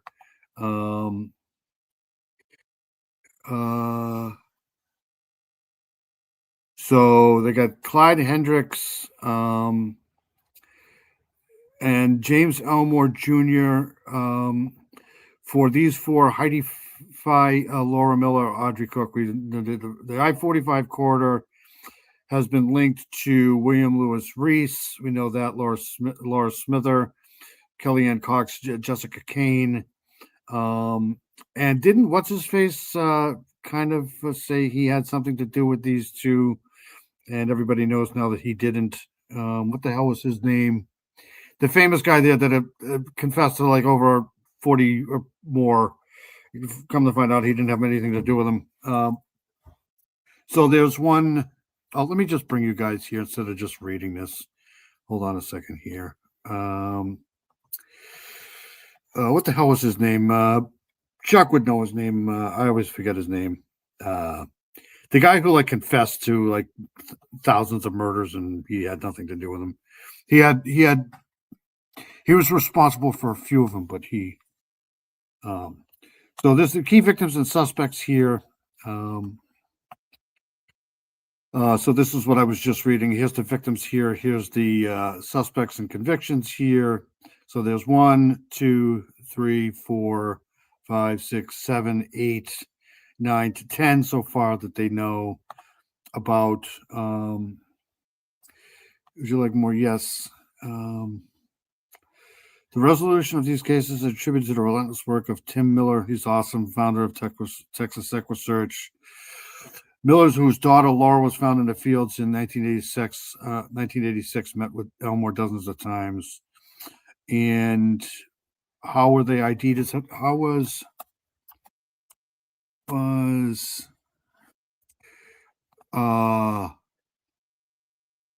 Laura Miller, and Audrey Cook. Was it Audrey Cook? Audrey ID'd.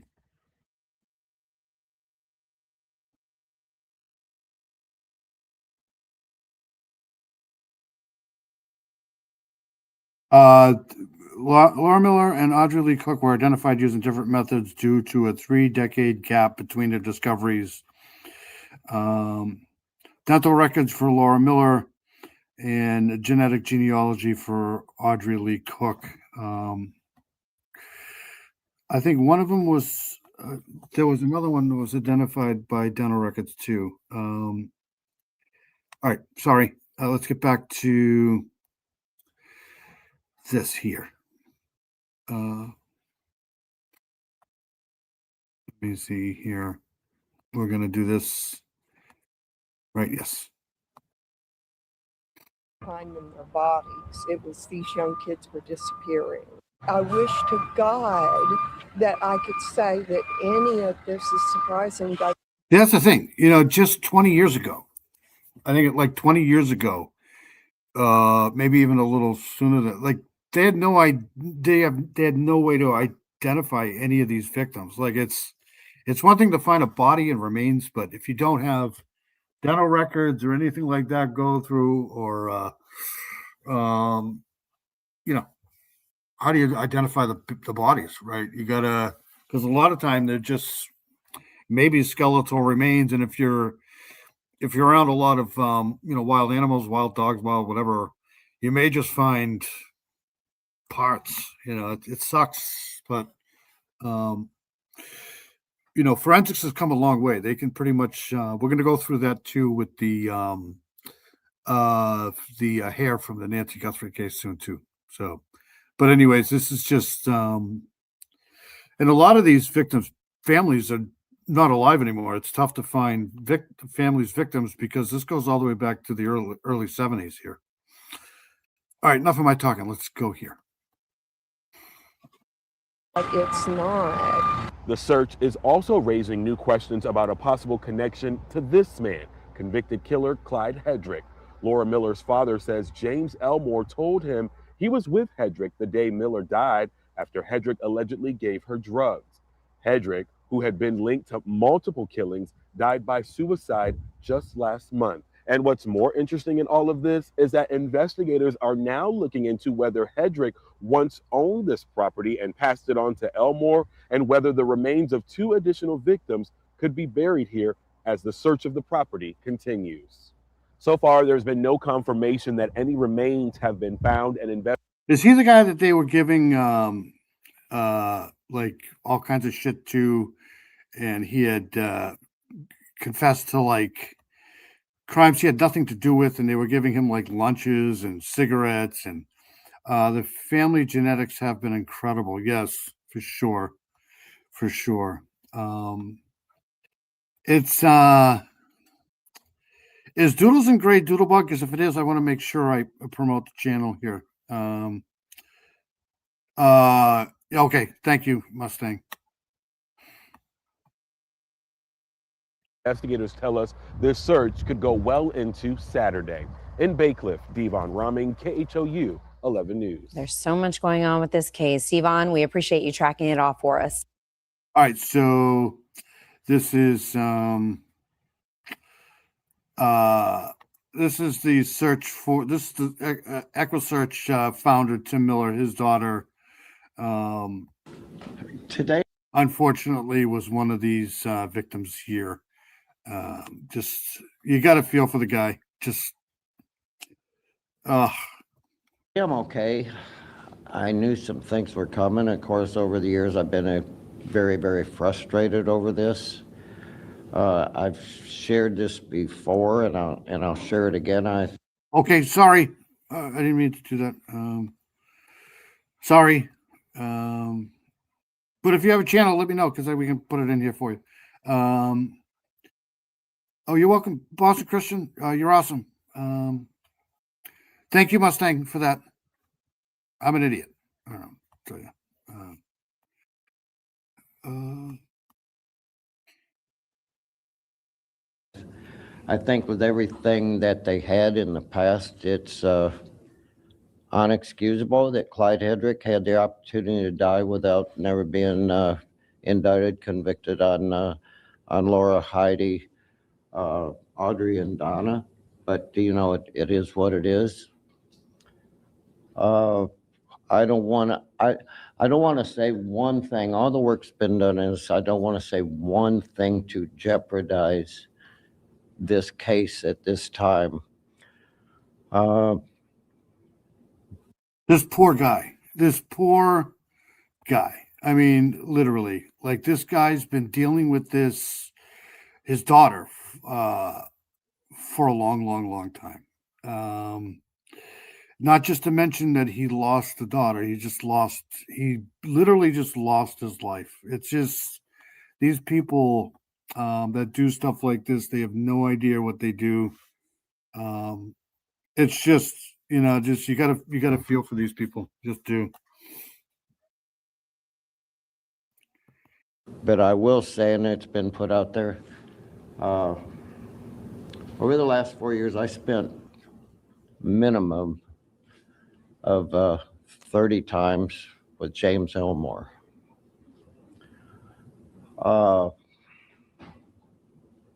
can say this, there was times that I left James Elmore and he told me some stuff, and I was as strong as I could be in front of him, but I had to pull over and just sob and cry with the information I got. And he reached out to you, right? He reached out to me. For what reasons, I don't know. And I could say this, the first time I met him, he said, let's go for a ride. And I said, where? He said, let's go to Calder Drive.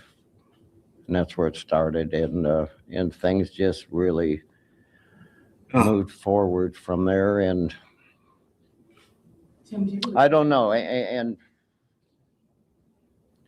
I don't, just looking back at it, it's certainly taken its toll. And I spent so much time with Edie's family and everything. We've cried together. We've begged for help. I think that Edie's dad, in the very beginning, I will never stop fighting for these people, ever. This stuff hits you. This is this poor guy. It's just it's terrible. When Edie was found. Look at these chairs. These are leather. Wow. These chairs are pretty expensive here, man. That's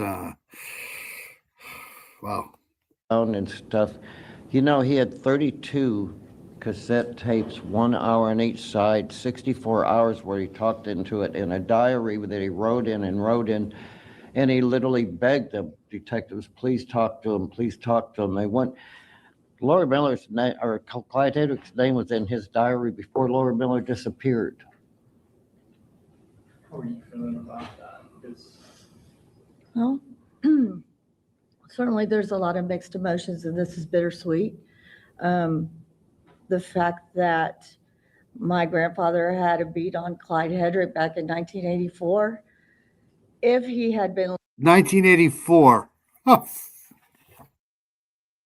I don't know, man.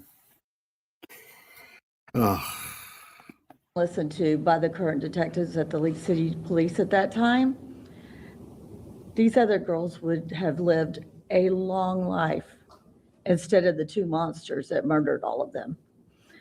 And I guess today, the way I feel, and I think I speak for my family, is that my grandfather's efforts did not go in vain. That his I don't know how many times I got to tell people you got to listen to the families. You got to listen to. I mean, it's probably a little bit different now, but still, I don't think it registers with law enforcement. You have to listen to the family. If you don't listen to the family, what good are you? It's called victim profiling. It's, not all the time, because a lot of times, but just listen to what the family has to say, and you're going to be a lot better off, man. Just, it's terrible. It's heartbreaking, man. His words are still speaking to the police and still trying to be heard. And maybe today is a result of all the work that he put in, all the searching, the fields, going and talking to people and doing his own investigation, because he just didn't feel supported that anyone was doing enough. And for us, it's sad that Clyde didn't get to pay for what he did on one hand. On the other hand, I'm glad that he no longer breathes the same air that we do here on earth, and that he's met his maker. And I'm sure that he and my grandparents are looking down on us and saying thank you for not forgetting and for letting it go. Have y'all had a chance to talk to Donna and Aubrey's family at all since all this? Just by text. Yeah, What's the sentiments y'all been sharing together just in general? absolutely. It's a This is the society that you don't want to be associated with, right? Like, you don't want to be in this. This has got to be absolute hell for these people. Even if there is, like a conviction and all of this stuff here, it's just, it's not going to change anything. I don't think it's just poor guy. He's lived his whole life, most of his life, looking for, answers, and it's just, it just sucks.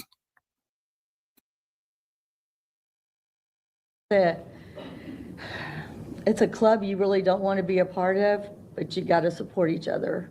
And Do you have heat, Shay? I know I shouldn't say it's going to get cold here too the next couple of days, and then it's going to warm back up again. But it went it was 70s all week, and now it's going to be. We're supposed to be getting some snow tomorrow night. I don't think that's going to happen, but it's going to be cold.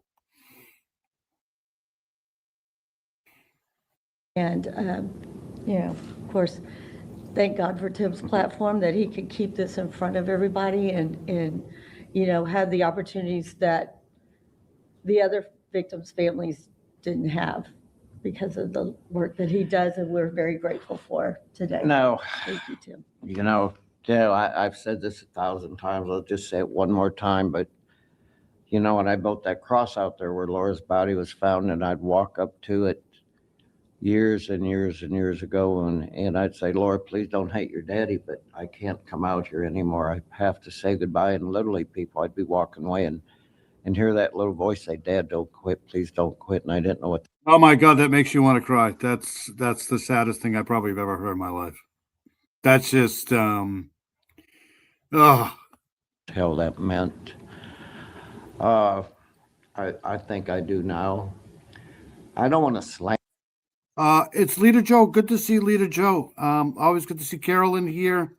Hope you're well. Haven't seen you for a while. Yeah, that's heartbreaking. You haven't had heat in 4 years?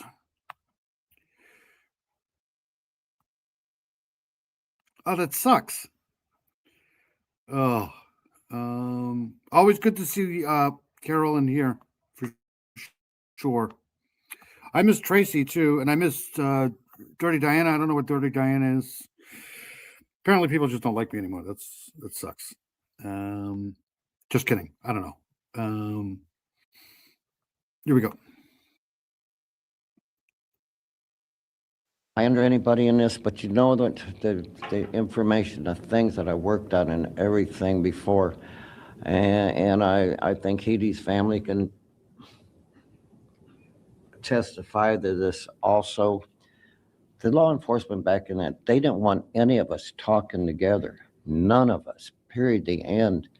I don't know what the deal was there, and it really doesn't matter probably now.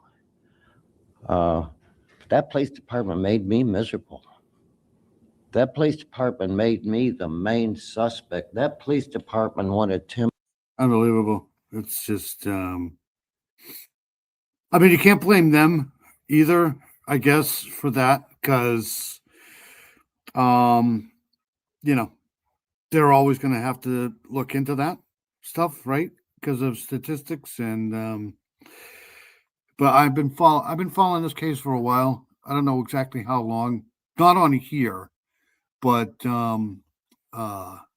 cases like this though have kind of prompted me to get into the cases like this. Obviously, in John Bonet way back then, the OJ case, the Beltway sniper case, cases like this here. This poor guy, just and all of these people that are up here, just it sucks. It's terrible, absolutely horrible. Miller to walk away. I don't know the reasoning. Oh shit! I didn't know they were live. I hired someone to fix the thermostat and it cost me like $10K. What?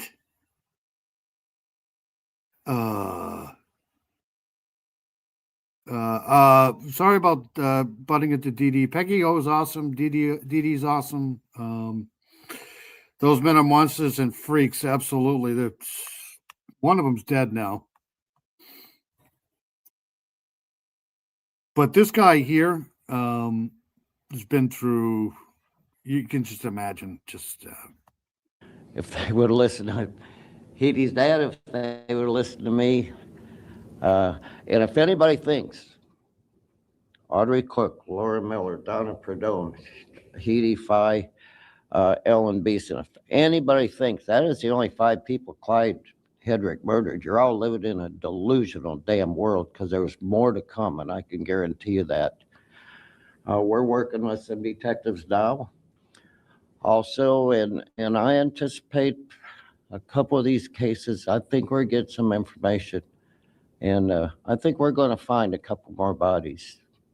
I think we're going to find a couple more. So this isn't over. You know, just because there's an arrest today and everything, don't think Tim Miller's going to walk away from Texas EquiSearch and quit helping families. No, I think we're just getting started again. So, you know, again, I don't want to say anything about this investigation after 41 and a half damn years. I'm not going to jeopardize anything that all of us have worked for out there.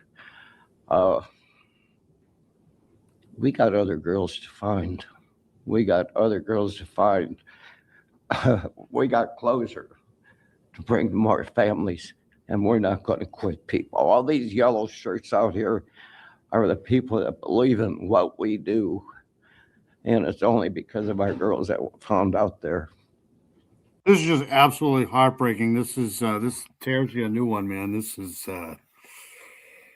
is terrible.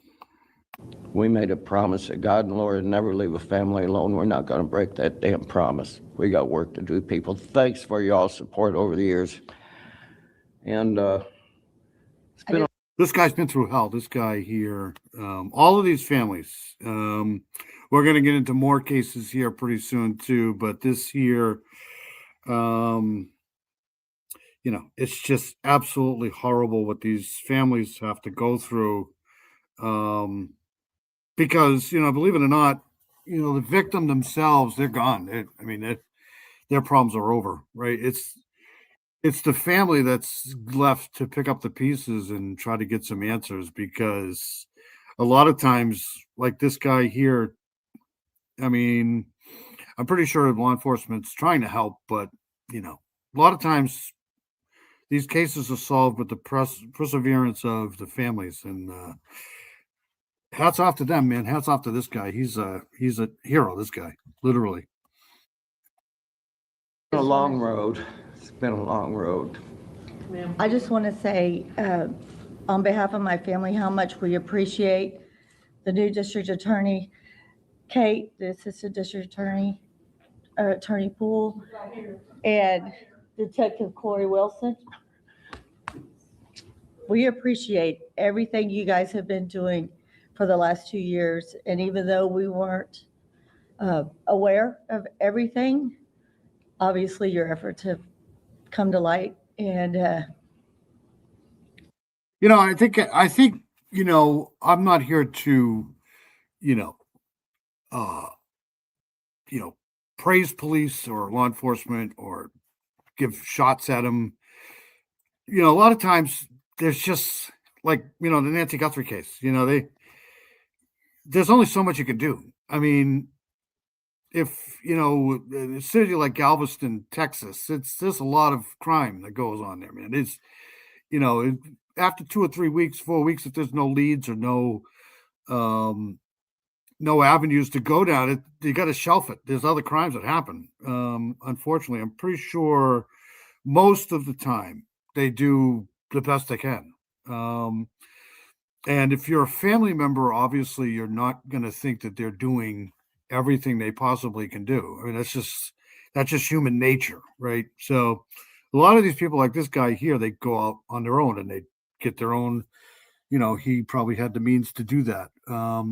So I don't want to completely slam law enforcement and stuff like that, but the families are never going to think that they're doing enough. It's just not, and sometimes they don't. Sometimes they don't do enough.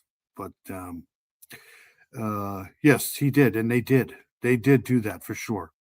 I feel for this guy. I feel for the case we're going to cover in a little while with the Gilgo 4, and it's just a lot of these families never get answers too. That's the sad part. A lot of these families, they just don't. I have the utmost respect for this guy, though. He doesn't have to do stuff like this, and he does. Just sucks. We appreciate you. We were actually, I'm we Nina were Yeager. actually, yeah, Nina Yeager. we were actually doing a search, helping a detective, Corey Williams in Hitchcock, on a missing person case, which we're going to pick that up. Corey, can you come up? Can I have Corey for a minute? Anyhow, all right, so I got to get out of this. This guy here is awesome. But I just wanted to go over the, I'll keep an eye on that because it's almost guaranteed they're going to find more victims, which is good. He did, yes. All right, so I do want to get into the missing person case of the week here. Hold on one second here. Let's go to this here. This is part of the Missing in America series here with Marnie Hughes, but this is the case of Alexander Skinner. And I'll pull the information up soon. Missing series looks at the case of Alexander Skinner from Colorado, who disappeared on April 2024. While it may seem like a clear-cut case of a man on the run after an arrest, there's one big part of the story that doesn't make sense to the family that cares for him. So here we go with this case here, and I'll pull up the information on this guy. Until now. And while it seems like a clear-cut case of a man on the run after an arrest, there is a big part of this story that just doesn't make sense to the family who loves him. By all accounts, the Skinner brothers grew up loved and supported. We had a pretty decent childhood. We had lots of activities. I waited so long to have kids, I couldn't wait for it to finally happen. Janice Robinson had the boys at 36 and 40, a proud self-proclaimed older mom. And I could afford my kids, and we got to do some really fun stuff together. Older brother Chris recalls that Alex fell into the wrong crowd in his early teens, but that all straightened out. He had gotten into food management for a while. He had always had a steady job. And then Alex Skinner became a dad. He was very proud of it and taught him everything he could. He took his responsibility as a dad very seriously. And he was a lot of fun about it too. Okay, so this is a little bit of a unique type of box. What do you think is in this one? I don't know. Alex and his son's mother eventually split, and Janice says she funded a lengthy custody battle. He would go out of his way to spend time with him, even when he didn't have a place to live. They would just drive around in the car together. That's why what happened next is so confusing. Alex had a standoff with police at a duplex on this street in Brighton, Colorado. He was afraid to come out of his house, and he had a gun, and he thought that people were going to kill him. Police say he fired a shot into his ceiling and it entered the apartment above. Skinner was arrested and booked. His mom posted bond. I paid the bond, got him out of jail. And then I said, "You're going to be okay." He said, "Yeah, I'm fine, Mom. I'm going to be fine." And then I was still responsible for the bond, right? Because I let him off the hook on that. And I just remember saying, "I'll talk to you soon." And that was it. He didn't show up to court, and I haven't heard from him since. Alex. Yeah, for the most part, law enforcement, they got their hands full too. I mean, I do think obviously there's room for improvement. But for the most part, they're right on the number. Simply vanished, and most surprisingly to his family, made no effort to contact his little boy. It's actually hard for me to believe that he would give up on fighting for his son like that, because he fought so hard and he really loves spending time with his son. Janice thinks her son is feeling bad about skipping out on the bond. He's feeling guilty about that. But to me, I'm of the mind, nothing matters as long as I get to talk to my sons and have a relationship. That doesn't matter. That cannot matter, stuff like that. That's not how you be a family with people. No. She discounts some strange Uber receipts linked to her account for what she says is an untrackable ride every morning. But she and her son are both hopeful that Alex is out there. No matter what you're looking like or going through or anything, just reach out and we will help you. No matter what, I'll help you right now if I can. And what would you say to your son? Actually, that's a pretty hard question for me to answer without crying. I'm trying not to cry now, but just talk to me. I'm your mom. I want you back, Alex. Please.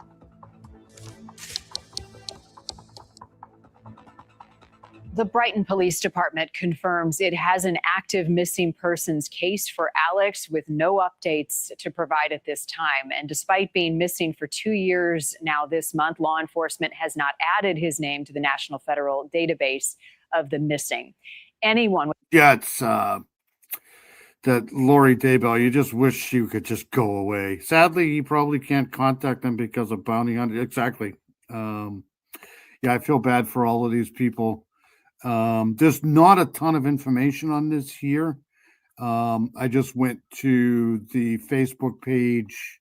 So Marnie Hughes is basically telling you everything that people know pretty much. And I agree with Duck and Felonies here. He's probably on the run.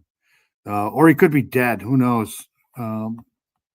With information in the disappearance of Alex Skinner should reach out to the Brighton Police Department in Colorado at 303-65. So I'll try to write this down and throw it in the ticker that's scrolling across the bottom here for the case we covered earlier. It's good to see Duck and Felonies in here, though. Always good to see you. Hope you're well. Hope everything's going well. Let's see here. Feel free to throw your channel in the chat too. I know you got a channel too. The Southern Gal's in here. Paula's in here. Paula's amazing. She's got a great channel. We got a lot of great creators in here. Mustang's in here. Even though she says she doesn't create anything, she's still awesome. Southern Gal was in here at some point somewhere. JP was in here. So there you go. 5-2300. If you have a missing person case, Okay, so that's the missing person case of the week. Hold on a second. I got a couple others that I want to get to. I'll get to them in a couple minutes. I do want to get into this here too, because this is all right, hold on a second here. This is the information on the Dewey Ox is in here too. Good to see Dewey Ox. Always good to see Dewey Ox in here. Hope you're well, buddy. Let's go here. I do want to get into this here. There's so many cases I got to get through tonight. Let's see here. So this is the new information, well, new, old, whatever you want to call it, information on the Guthrie thing. And I had kind of mentioned this a couple of weeks ago. So this lady here, CC Moore, is incredibly intelligent, so we're going to listen to her. New DNA taken from Guthrie's home could take months to analyze. So what they've done is they took from what I can understand, they took a hair follicle and they sent it to the lab in Florida. Florida couldn't do anything with it. This is separate from the other DNA evidence they found. They sent it back to Quantico because there's new technology within the last couple of years where they can extract nuclear DNA. Is it nuclear DNA from the actual hair itself and not the root? But it's not the FBI can do that. Then now the FBI is going to send it out to another company in California, I think, that can do that. So, anyways, here we go. FBI investigators at Quantico be on the verge of a critical breakthrough in the Nancy Guthrie case. Strands of hair found inside the 84-year-old's home now sent to the Bureau for advanced analysis. The move coming as the search for Nancy. Let's see here. Yes, there's Duck and Felonies channel right there. I think I've seen enough. Same here. Same here. I mean, I feel bad for her family and stuff like that, but I literally have myself personally. Let's see here. Hold on a second. I've posted, let's see.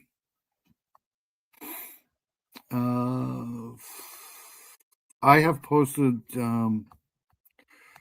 1, 2, 3, 4, at least 4 missing people in the last couple of days. So, and I do feel bad for the family. I feel bad. This poor woman. This is terrible. But you know. Hits day 77. Now, you'll remember investigators were already working. And they may never find her. That's a sad thing. They may never find her. Working with a DNA sample, but it was mixed and it will need to be separated out before it can even be analyzed. DNA experts telling News Nation the advanced testing on this hair sample likely means investigators only found a partial hair follicle, not one with the root intact. But we know the tech exists that can solve cases even with a rootless hair. Just recently, mitochondrial DNA found on a hair collected from a Gilgo Beach crime scene linked Rex Uerman, the now admitted serial killer, to his victims. Here to discuss the very latest developments is renowned genetic genealogist CC. If only I could have brains like this here. I mean, this woman here is she's incredibly intelligent, just beyond amazing. See, the thing about the Gilgo Beach case, and we'll cover that in a second too, they had hairs everywhere. I mean, they had hair on, I think, almost every single body that they found, especially in the burlap ones. So here is just one. I think they have just one hair, and that might not be associated with anybody involved in this. It could, but it might not. I mean, Nancy Guthrie was the type of person where she needed everything done for her. Probably she had people coming and going all the time. So who knows? But there's always hope, right? And that's why they're doing this, because 4 or 5 years ago, they probably would have never been able to do this from a hair, just a regular hair. I mean, this is incredible. More, CC, it's always so good to see you. Thanks so much for coming on tonight. Thanks for having me again. Tell us about what's possible even with a rootless hair. Can we successfully extract DNA from it? Absolutely. And that is thanks to the brilliant Dr. Ed Green from UC Santa Cruz. He created and developed and now has refined a process for extracting autosomal SNP profiles from rootless hair. This was something that scientists told us could not be done. And so he proved everybody wrong just a few years ago. So this is even newer than investigative genetic genealogy being used for law enforcement purposes. This is really the most important step forward that I've seen in the last couple years, because it meant that thousands of cases that only had rootless hair, that's the hair shaft, could now use genetic genealogy to identify the suspect. It's amazing. How long could it take to get answers about the hair sample handed over to the FBI?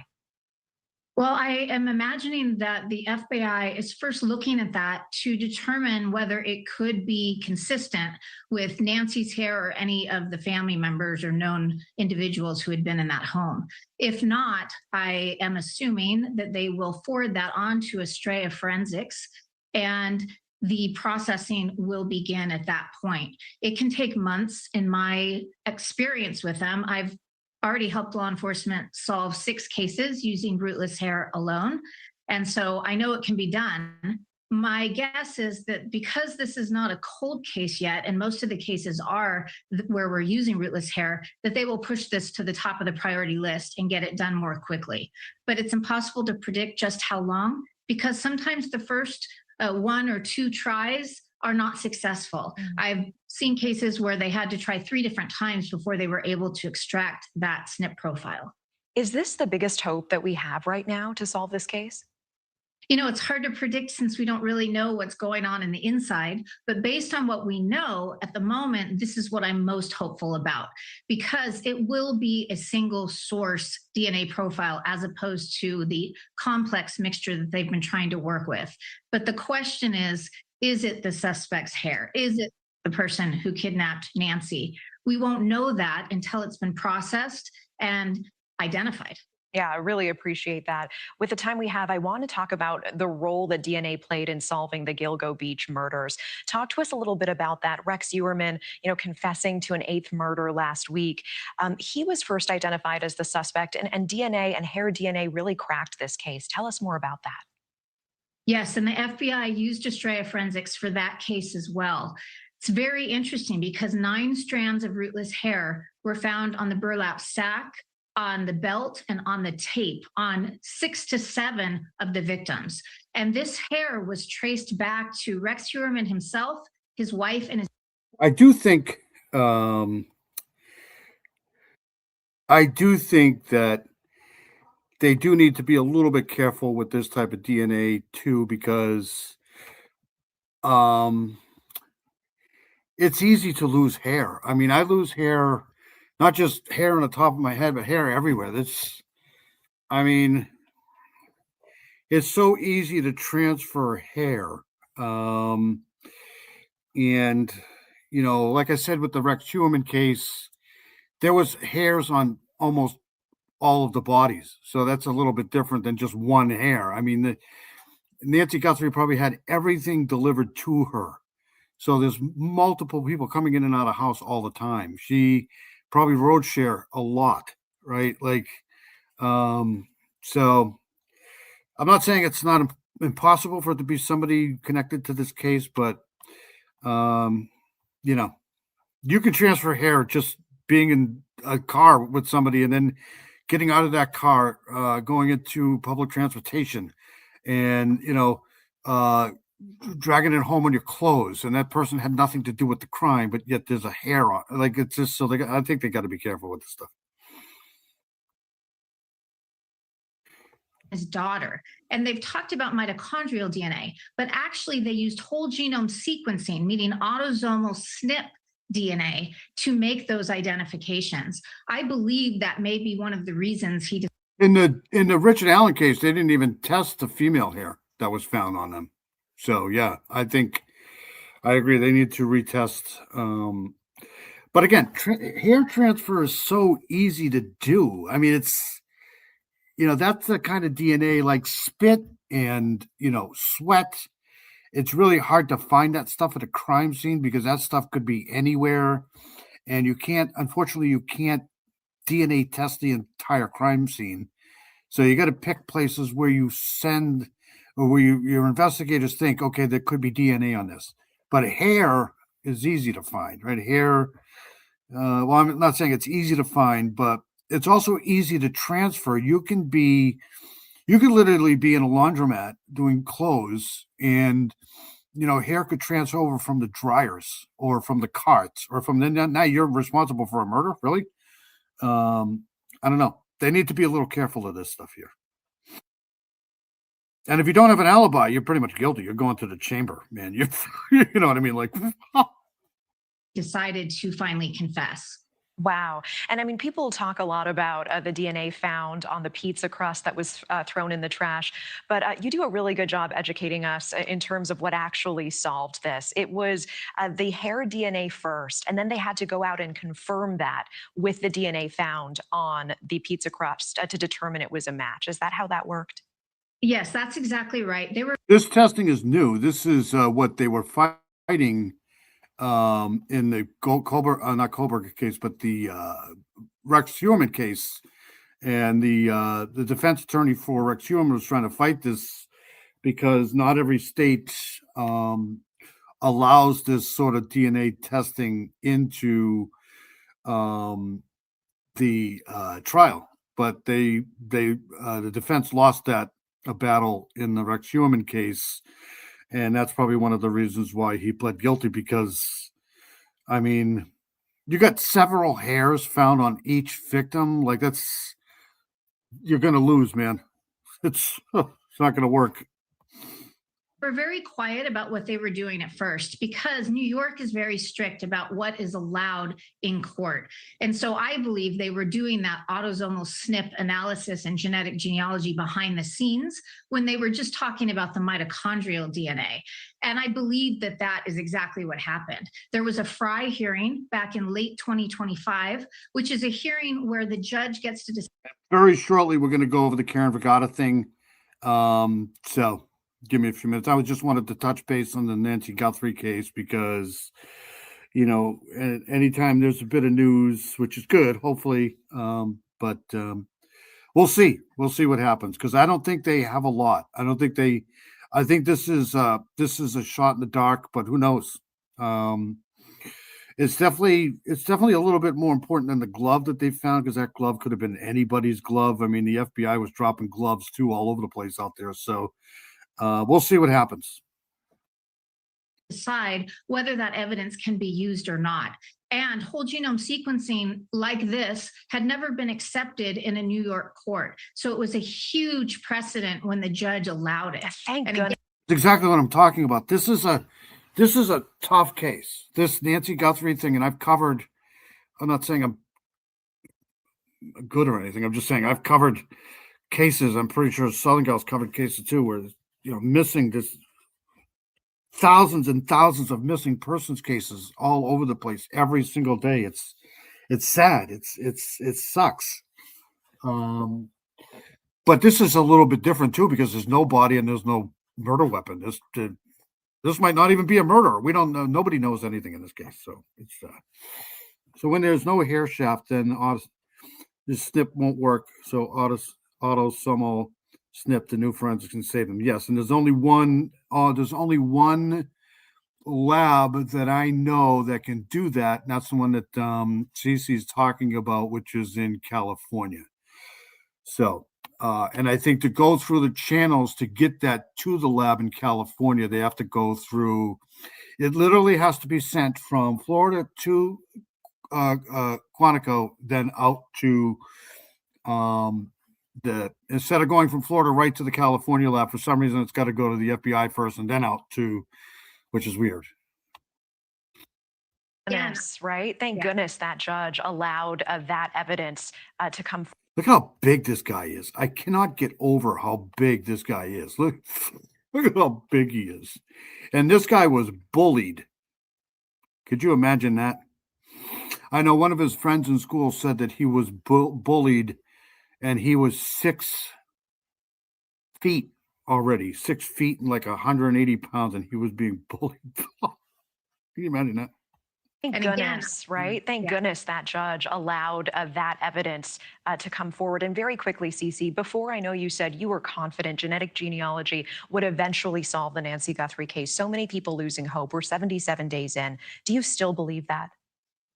I do. And I have talked about this possibility of there being rootless hair all along. And it sounds like, from what we've heard, they've had this since February. They may have been trying to do some work with it already, or perhaps they had it and didn't realize. And as they were going through all of the things they collected, they may have come across this hair and realized they had something that could break the case wide open.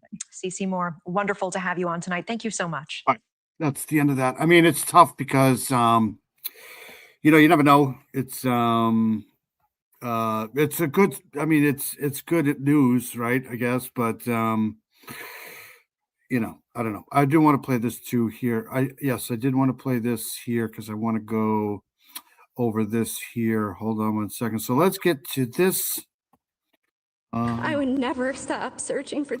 And I want to go here. Hold on one second here. So we're going to go to this here. I think it said the piece of the bed sheet was cut out with the hair adhered to the area. If I'm not mistaken, so when. Yes. Yeah, but I'm talking, like I'm saying, she probably, I'm assuming that she had almost everything done for her, including her laundry, including her clothes. Now, I could be wrong. She might have done a lot of stuff herself. I'm not sure. But she had huge medical problems. So I'm just assuming that she had a lot of stuff serviced for her. And on any given day, there could have been multiple people going in and out of her house all the time.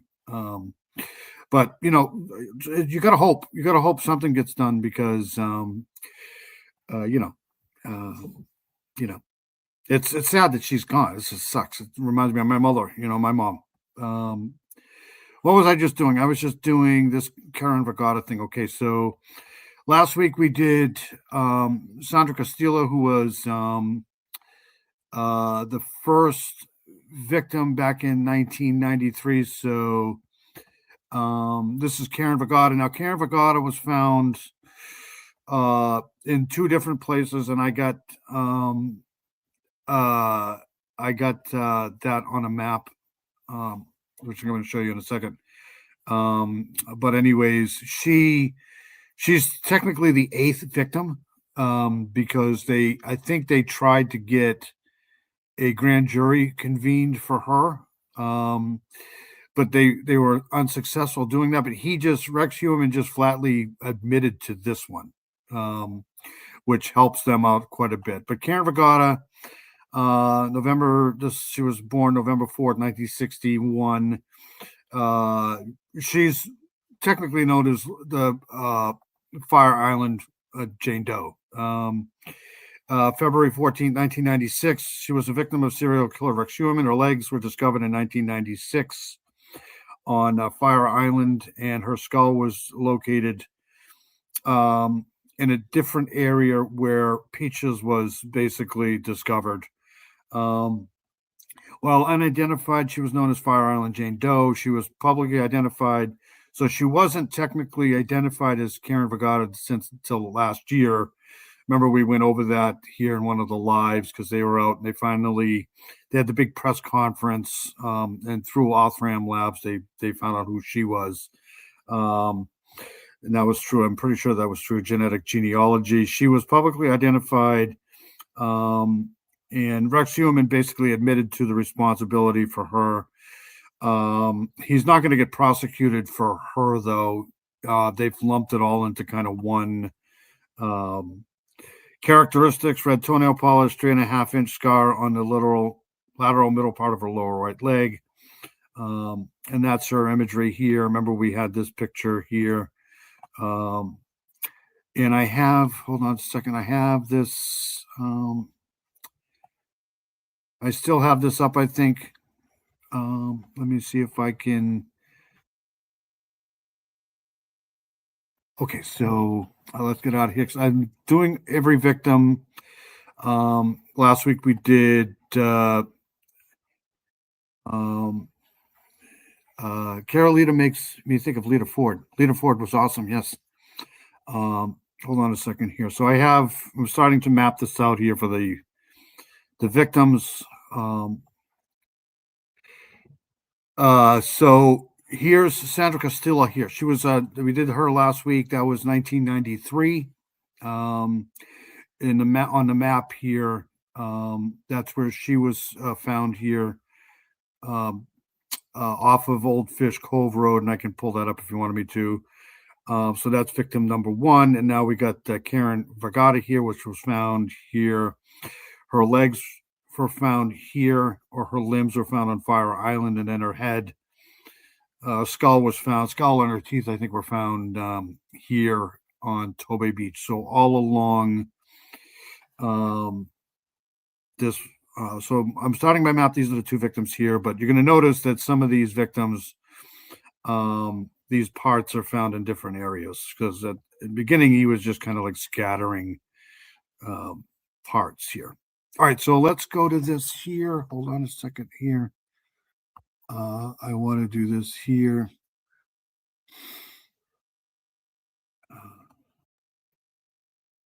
Hold on a second here. Sorry. And if they're looking hard and it's his hair, well, that would be interesting. Yes. I'm pretty sure they would have been able to pin Vergata on him anyways, but I don't think that they didn't get a grand jury to do it. So this is the hero here. Remember, we did her last week. She's the one that almost made me fall apart in the car when I was listening to her, because she's been, for her sister here, she's been all over this case. Justice for you through every year, every setback, To get up here in front of all of these freaking people after all this time for her sister is just, and she nailed it, man. She, I don't know if I could have done this. This woman's a hero too, in my opinion. Okay. Every unanswered question, I carried you with me, and I kept. These cops, some of these cops behind them, her, are holding back tears. You can see it. It's just like this person here.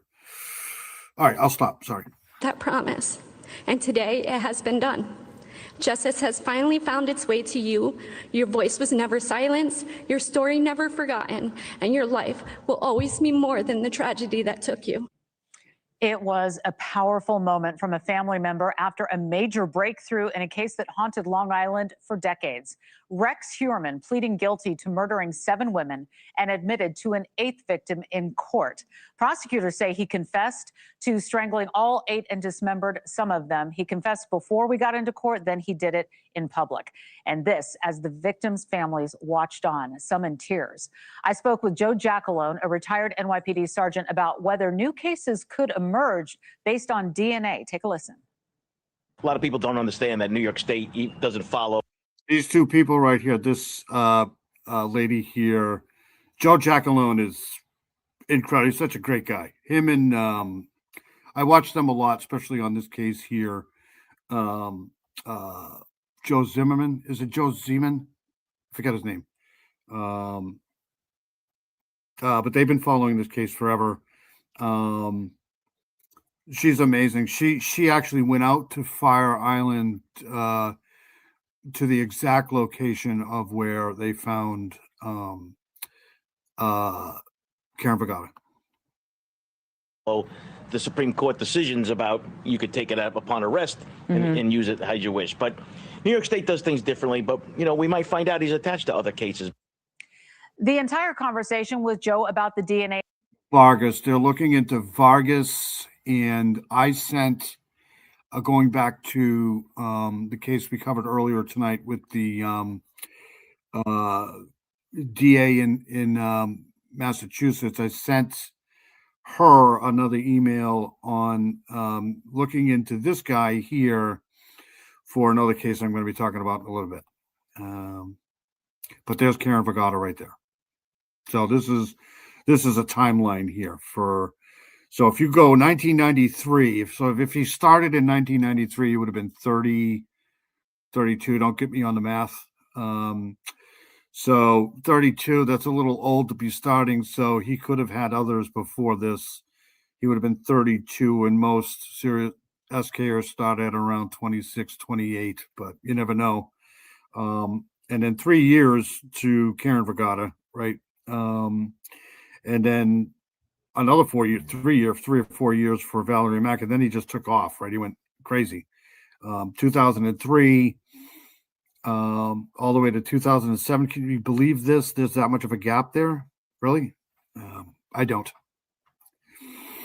So that's why people are thinking maybe he's responsible for a little bit more here. And if you went one a year, yeah. And the victims that you see on your screen is up now on my YouTube channel. Rex Heuermann now faces life in prison without parole, with sentencing set for June. And that is when the victims will get a chance to address the serial killer in person during victim impact statements. Authorities say the 8th victim, Karen Vergata, that he admitted killing, happened there too, a woman he was not previously charged with murdering. And joining us now is attorney Gloria Allred, who represents several of the victims' family members. Gloria, so good to see you. Thank you so much for joining me today.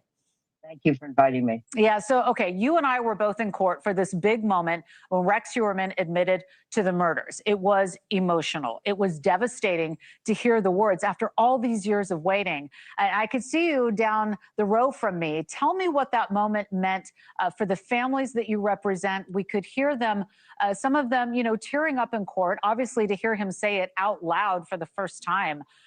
Like I said, it was devastating. What can you tell us?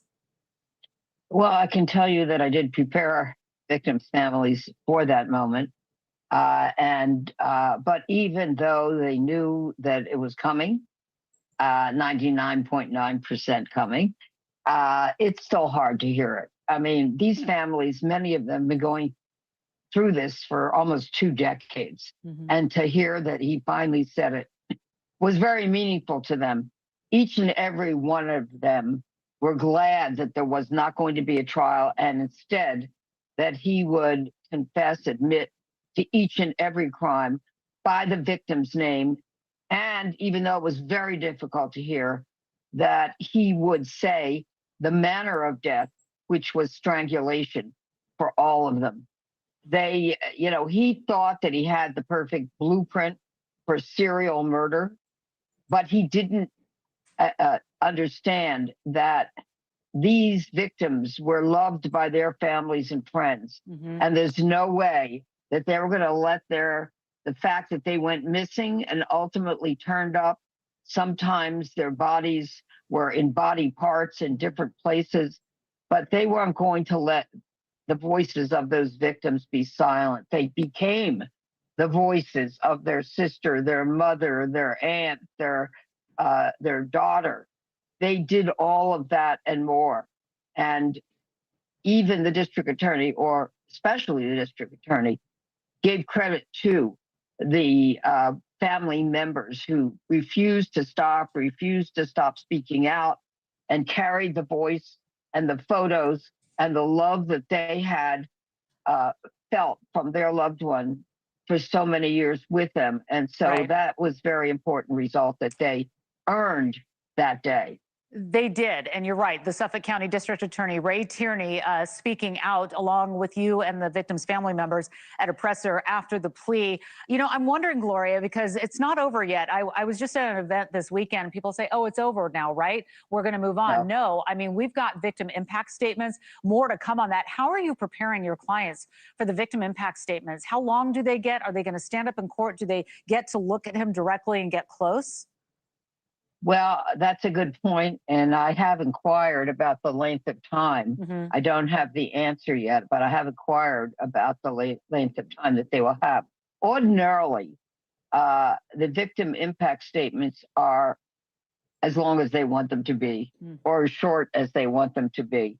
But yes, it is generally within the sound discretion of the court, and generally a judge does not want to interfere or interrupt a victim.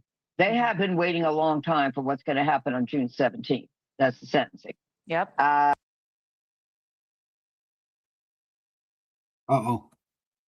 And some of them have already prepared their statement.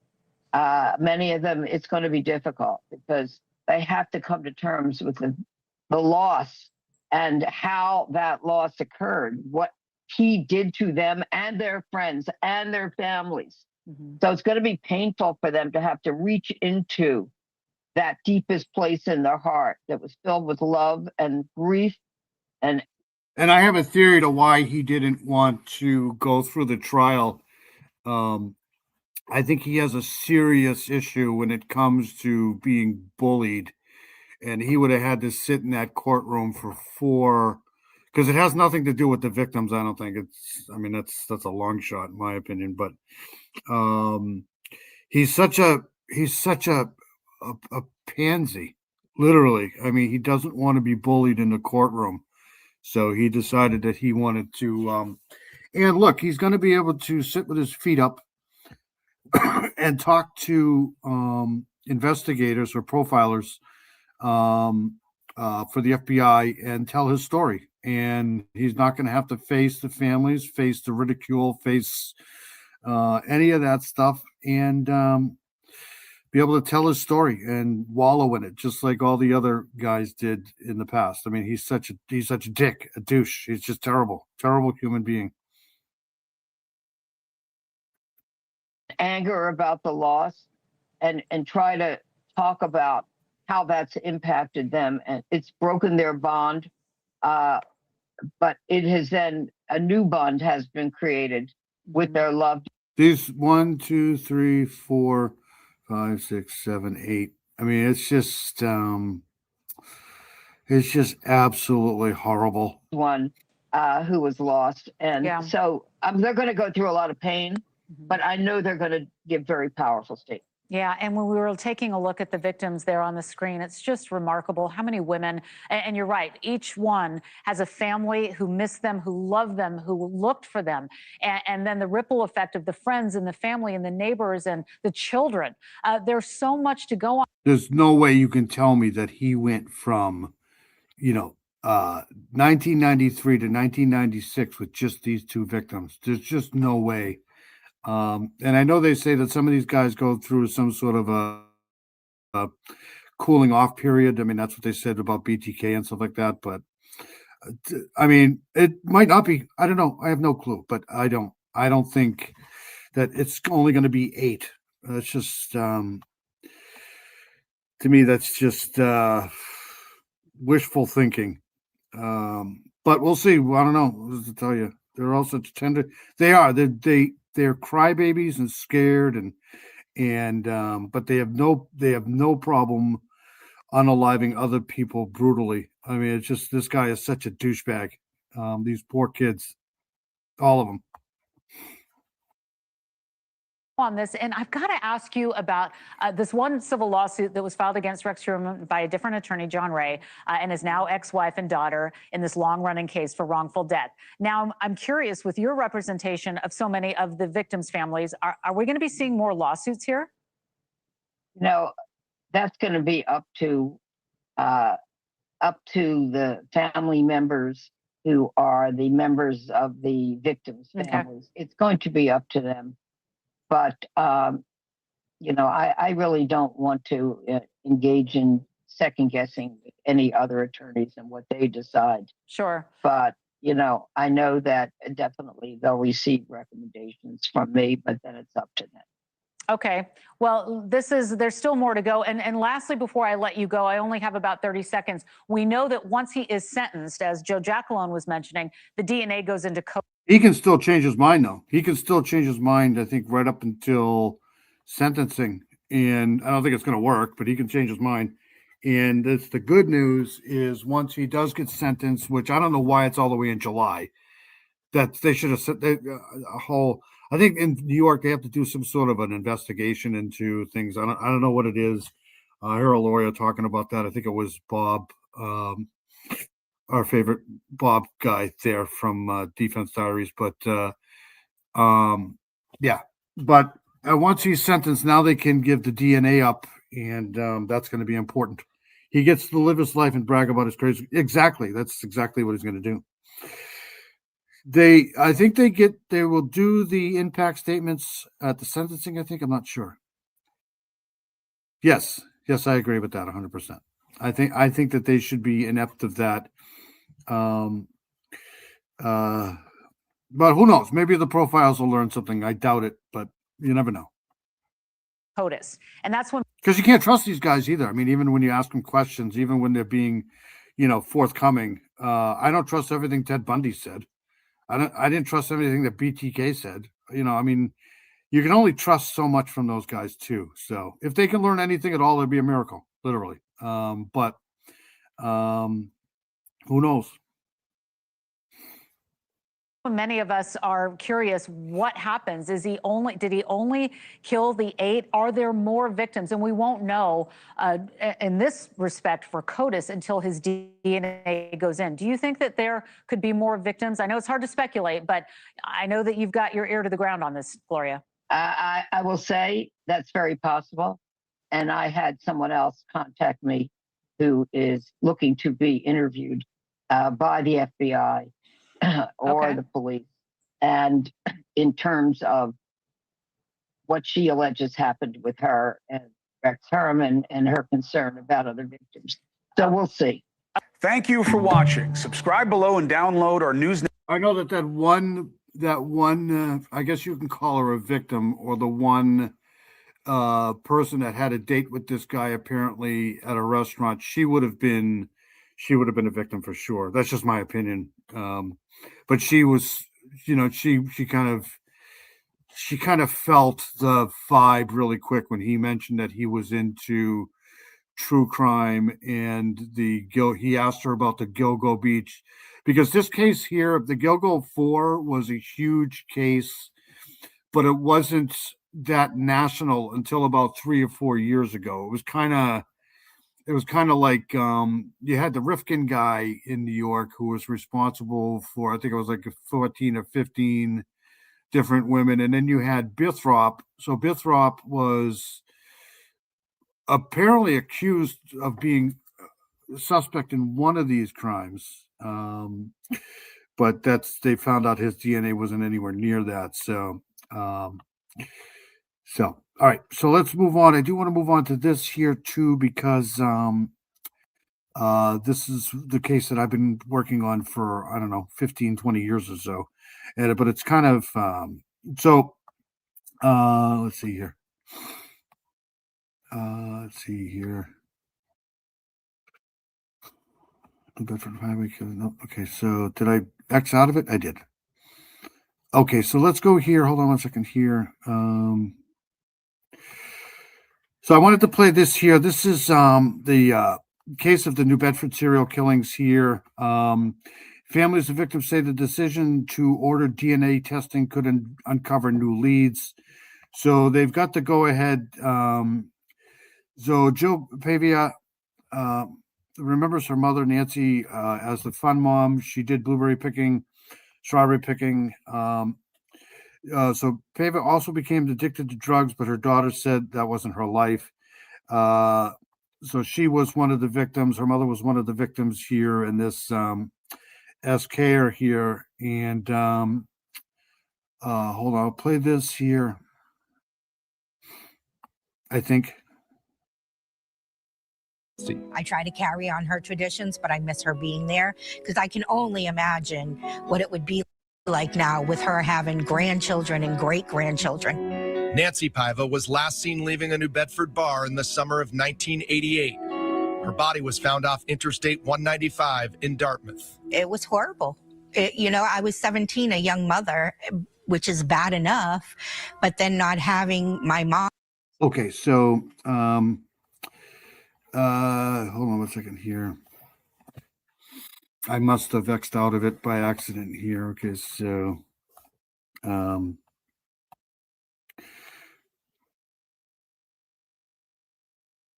right, so let's stop sharing this here. Oh, you're welcome, Miranda. Miranda, you're awesome. It's always good to see you. Miranda's an amazing person. She's been here through the thick and thin since I started here. Miranda's an amazing person. So I've been following this case relentlessly for the past 10 years or so. This is the New Bedford highway killer, an unidentified serial killer responsible for the deaths of at least 9 women and the disappearances of 2 additional women in New Bedford, Massachusetts. He was around, or she, whoever this was around between March 1988 and April 1989. So 9 or 10 victims between 1988 and this is just 2 years. That's it. The killer is also suspected to have assaulted numerous other women. All of the killer's victims were known as sex workers and had struggles with addiction. While the victims were taken from New Bedford, they were all found in different surrounding towns. So they are all basically taken from New Bedford and found. And these are the victims here. Robin Lynn Rhodes, 29. But I have, so let's, all right. So, and then these are the victims here. And these are some of the, suspects. But I have put in, and all right, let's go. Hold on a second. I'll go back to the video and then I'll pull up a map. Go Celtics, absolutely. Let's do this. Huge Celtics fan. Huge Celtics fan. Let's see here. So let's go here to this. All right. For guidance. Till this day, I can't call her up and say, hey, how did you used to make that? How much salt do I use? It's believed all of the victims were either prostitutes or drug addicts or both. Nancy is one of 9 victims, all women, believed to have died at the hands of the New Bedford highway killer. Nearly all were thought to have been left naked in the woods along the roadside. Their bodies were found along highways and roads in Bristol County. Piva's identification was especially difficult because some of her clothing was found elsewhere with another victim's body. Nearly 40 years later, Jill is still pushing for answers. She deserves justice. She wasn't disposable. The fight for justice recently took the Pivas and another victim's family all the way here to the state's highest court. The case involved another murder, a nightclub dancer killed in 1988 in a Dartmouth motel room. A man named Sean Tanner went to prison for that murder, but he always maintained his innocence. In 2022, a judge said he could have fingernail clippings and other evidence DNA tested to try and prove it. But after Tanner died, the Bristol DA stopped the testing. Tanner's attorneys appealed, and they were joined by the Pivas and another family whose loved one was a victim of the New Bedford highway killer. So the murder that Tanner was convicted of was close in time, close in location, and close in cause. So strangulation using an article of clothing. That all is very similar to the highway murders. Attorney Nate Mendel represents the two families. Tanner was already in prison when most of the New Bedford highway killings happened, but the families believe that DNA testing could lead them to the real killer. I'm not sure if they believe it will solve the case, but I know they believe it could. In a recent decision, the state's highest court agreed, not only ordering the DNA testing to continue, but Mendel says also setting new precedent for all victims' families. Okay, hold on one second. Maybe I can do this now. Hold on one second. Image file. Can I do image file? Yes, I can. Hold on one second here, because I downloaded this earlier here.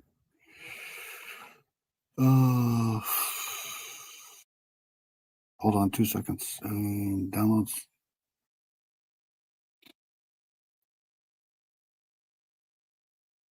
Maybe not.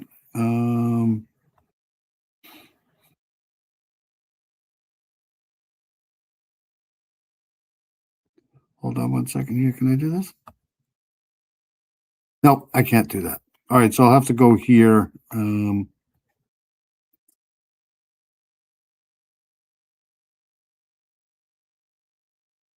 Right here. All right, so I don't know if you guys can see this here, but so this is the breakdown of where all the bodies are found here on the New Bedford highway on the Livings here. In this area here, there were the 3, Pava, DeMello, and then Mendez here in New Bedford. They were all basically taken from New Bedford and spread out the remains in this general area here. And this is the timeline. So it goes from April of 1989, all the way back to July, I think December the 1st, right here, 1988. So that's just an idea of where they were in this general area. But what I've done is, let me hold on a second here. This is a better map here. Right there. Actually, no, that's not it. All right, anyways, we'll get back to this here and then so here's New Bedford, Massachusetts here, and there's Long Island right there. So it's possible, I mean, these are all sex workers too. So I've put in, once they get the DNA from ex-human, I've put in that they should look at at least a couple of these victims, especially in 89, in 88. Maybe they're tied here to Rex Human because it's not that far. So anyways, let's go back to the video, and then a couple more, and then we'll get out of here. Where was I? Right here. Opens the door for other victims' families to have their interests recognized. This is a win for victims. Absolutely. And I think taking one step back, it's a win for the search for truth. I don't know if I have a hope of it revealing anything. Paiva says even if the DNA tests don't help solve the New Bedford highway murders, the Supreme Judicial Court did something else important. It means someone actually listened and heard what we had to say. We feel like we haven't been heard in a very long time. The Bristol County District Attorney's Office tells us that now that the SJC has provided legal clarification, it will comply with the court's ruling to complete the DNA testing. Mike Bodette, 5 Investigates. All right, so give me 2 seconds. I do want to do this here.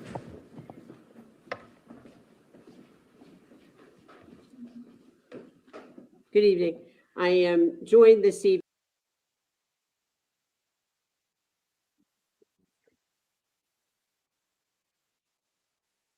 All right, hold on a second. I want to play this here. Hold on a second here. This is crazy. These people are literally crazy. I mean, these days here. This is disturbing here. This may be a little triggering, but anyways, this happened, and I wanted to get to this. There's another one I want to get to after this here, then we'll get out of here. Parents give update on the boy hurt in attempted kidnapping. I want to play this one here. Hold on a second here. A terrifying scene in Omaha, Nebraska. All right, so Omaha woman was deemed a danger before the attack on this child. So this child here was literally attacked by this woman. A 3-year-old boy is recovering from a brutal attack in Omaha, Nebraska, Walmart. A total stranger with a criminal background kidnapped the child from his shopping cart at knife point before hurting him across the face. This is just, I don't know if you guys have seen this. It's just crazy. Nebraska, where a 3-year-old boy came within inches of losing his life after police say a total stranger kidnapped him at a Walmart and then slashed him with a knife. Yeah, it's really scary. And now we're learning that the woman at the center of the attack had already been deemed a danger to the public, but was still allowed to walk free. Newsmax crime correspondent Jason Matera with the disturbing details here. Good morning, Jason. Hey, good morning, Mark and Charlotte. And when we say this little boy nearly lost his life to a deranged woman, that is not hyperbole. Take a look at this image captured by an Omaha police body camera. The woman holding that large knife is 31-year-old Noemi Guzman. Police say that on April 14th, the morning of, Guzman walked into a Walmart, stole a knife off a shelf, and then kidnapped the boy while he was sitting in the shopping cart. Authorities say she then pushed the cart straight out to the I didn't know that she stole the knife. That's new to me. parking lot while holding the boy at knife point, ordering the child's guardian to walk ahead of her. 2 patrol officers arrived on scene and told Guzman to drop the knife. She didn't. The suspect swiping the knife at the child, cutting him across the face. Officers at that time At least one officer fired their weapon. Guzman died on the spot, and the 3-year-old was rushed to the hospital with a deep cut to his face. It's a wound you can see right there. Now, the woman who slashed the boy was already known to Omaha police. Court records show that 2 years ago, Noemi Guzman assaulted her own father with pepper spray and cut him with a knife before attempting to set the house on fire. She later broke into a church rectory and told the priest that, quote, she was going to do terrible things. Then she started damaging several rooms. She was also armed with a knife. Guzman was arrested and charged with 4 felonies, but in 2025, a Douglas County judge acquitted her of all charges on the grounds that she was not responsible by reason. These people are absolutely incredibly crazy. I mean, this is just ridiculous. I mean, why? Obviously, she's got something going on, because they deemed her a danger, right? Like, I didn't know she stole the knife. Reason of insanity. The court found she suffered from mental illness, adding that she was a danger to herself and to others. And yet, even though she was just talking about a Karen, right? Like, this is just insane. Deemed a danger both to herself and the public, that same judge released her back into the community to undergo outpatient psychiatric care. And of course, Mark Charlo, we know what happened next. Naomi Guzman proved the court right. She's dead, and a little boy nearly lost his life. Now, one veteran cop in Omaha told me the woman obviously should have been institutionalized. But Nebraska, like much of the country, has moved away from that model, and there simply aren't enough beds in the state to house people like her. So violent individuals who are also diagnosed as mentally ill end up back on the street with judicial approval. Crazy. Every single American should be terrified. Well, this is why it's going to keep on happening, because, you know, you're gonna either have to put them somewhere, or, I mean, it sucks. It's just sad. Terrified at this. This is a violent individual who is also insane, but because there aren't enough beds, she just gets to roam free and almost murder a 3-year-old. An outpatient. Like, that's going to protect anyone. All right. Wow, this is disturbing. All right, Jason, thank you. All right, so that's that one there. Hold on a second. I wanted to play.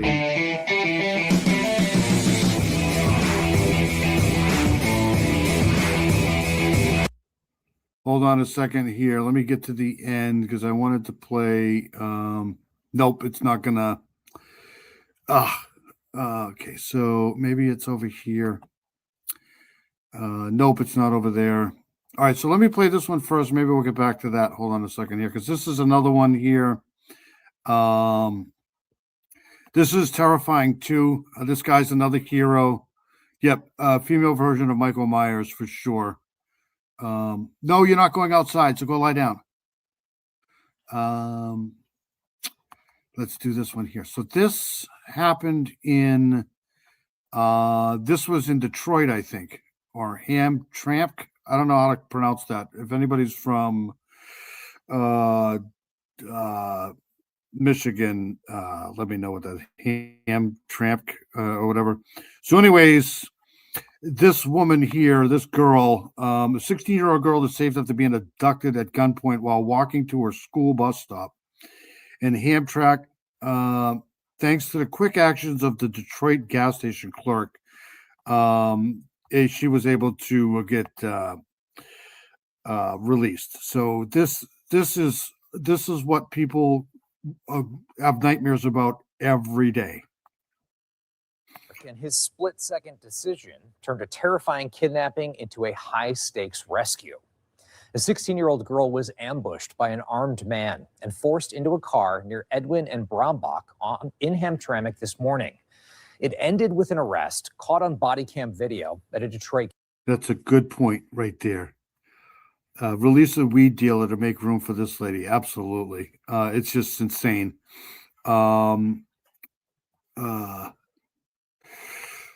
I agree with that 100%. So here we go again. Gas station. Well, tonight, the suspect is behind bars and that student is home safe. 7 News Detroit reporter Brett Cast spoke with that clerk about the moment he realized he had to act. What began as a random kidnapping less than 10 minutes down the road in Hamtramck ended here in Detroit at this gas station in Conant and Nevada. It was brought to a close thanks to a quick-acting clerk and police who were quickly on the scene.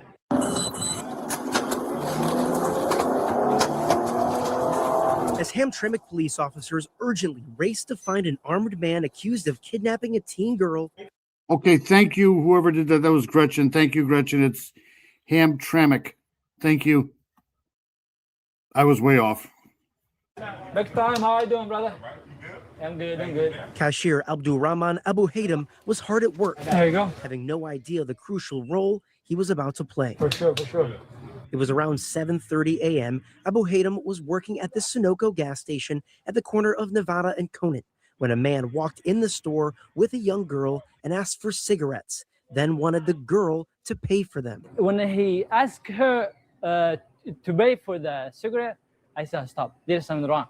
And she talked to me like, with no sound, help. At this point, Abu Haytham comes out from behind the protective glass and confronts the man, ushering the girl to safety. I go out, I kick him out. I ask the girl to go behind me. Unknown to Abu Haytham, the man was on the run after he allegedly kidnapped the young girl at gunpoint roughly 30 minutes earlier when she waited for her school bus near Edwin and Brombach in Hamtramck. Police say the two did not. Amazing. This woman, this girl here, 16-year-old, is alive right now because of this piece of dog shit that tried to kidnap her. To my opinion. This was done April 13th. And they got him in court. We'll play that in a second here. You got to be careful, man. You just got to be careful. Know each other. This is a random incident. That person, a suspect, could have driven anywhere and saw the opportunity and took advantage of it. It's a criminal who had a history of rape charges, and we will make sure that that he gets. I hope you're okay, Mustang. Yes, there's no way I was going to let my daughters go to the school bus alone. It just wasn't going to happen. That's what he deserves. Frontier International Academy School Board president said the girl was one of their students, and fellow students who witnessed the kidnapping helped police track the girl's phone location. So as Abu Haytham was escorting the man out of the store, police were pulling into the parking lot. The suspects quickly apprehended, thanks in part to Abu Haytham's quick thinking. I see the police outside. I point to him. That's the guy. Some guy ran out and started pointing him out. The girl's family says she's safe at home processing it all, and they're thankful their community stepped up. And more information about the suspect is expected to be released by police once he. So, guy's a hero, literally. So here's this. We'll play this one here since I got to do a couple other things. Our first look at the man accused. So here's the suspect here. Man charged in kidnapping, sex assault, and a teen girl from bus stop. Of kidnapping a teen girl at gunpoint while she waited for a bus in Hamtramck, and the gas station attendant who jumped into action when he saw she needed help. Let's get live to Fox News' Lauren Edwards. She's in Detroit with a look at how the. Yeah, I mean, there's not a lot of people that would have done that, you know, or not mistakenly, but just not gotten the signs, you know. And it's good to teach your kids to do that, right? To, you know, if you're ever in a situation like that and you find yourself, you know, in a situation like that, to do the right things, right? To just heroes. There's, you know, there's some good people in the world. I don't care. Community honored him today and the new charges the suspect is facing. Lauren.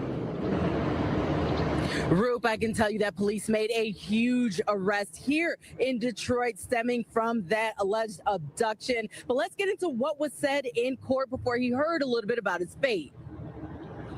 In this case, Your Honor, this is every parent's worst nightmare. This is a man who picked up a child in broad daylight, kidnapped her, sexually assaulted her at gunpoint.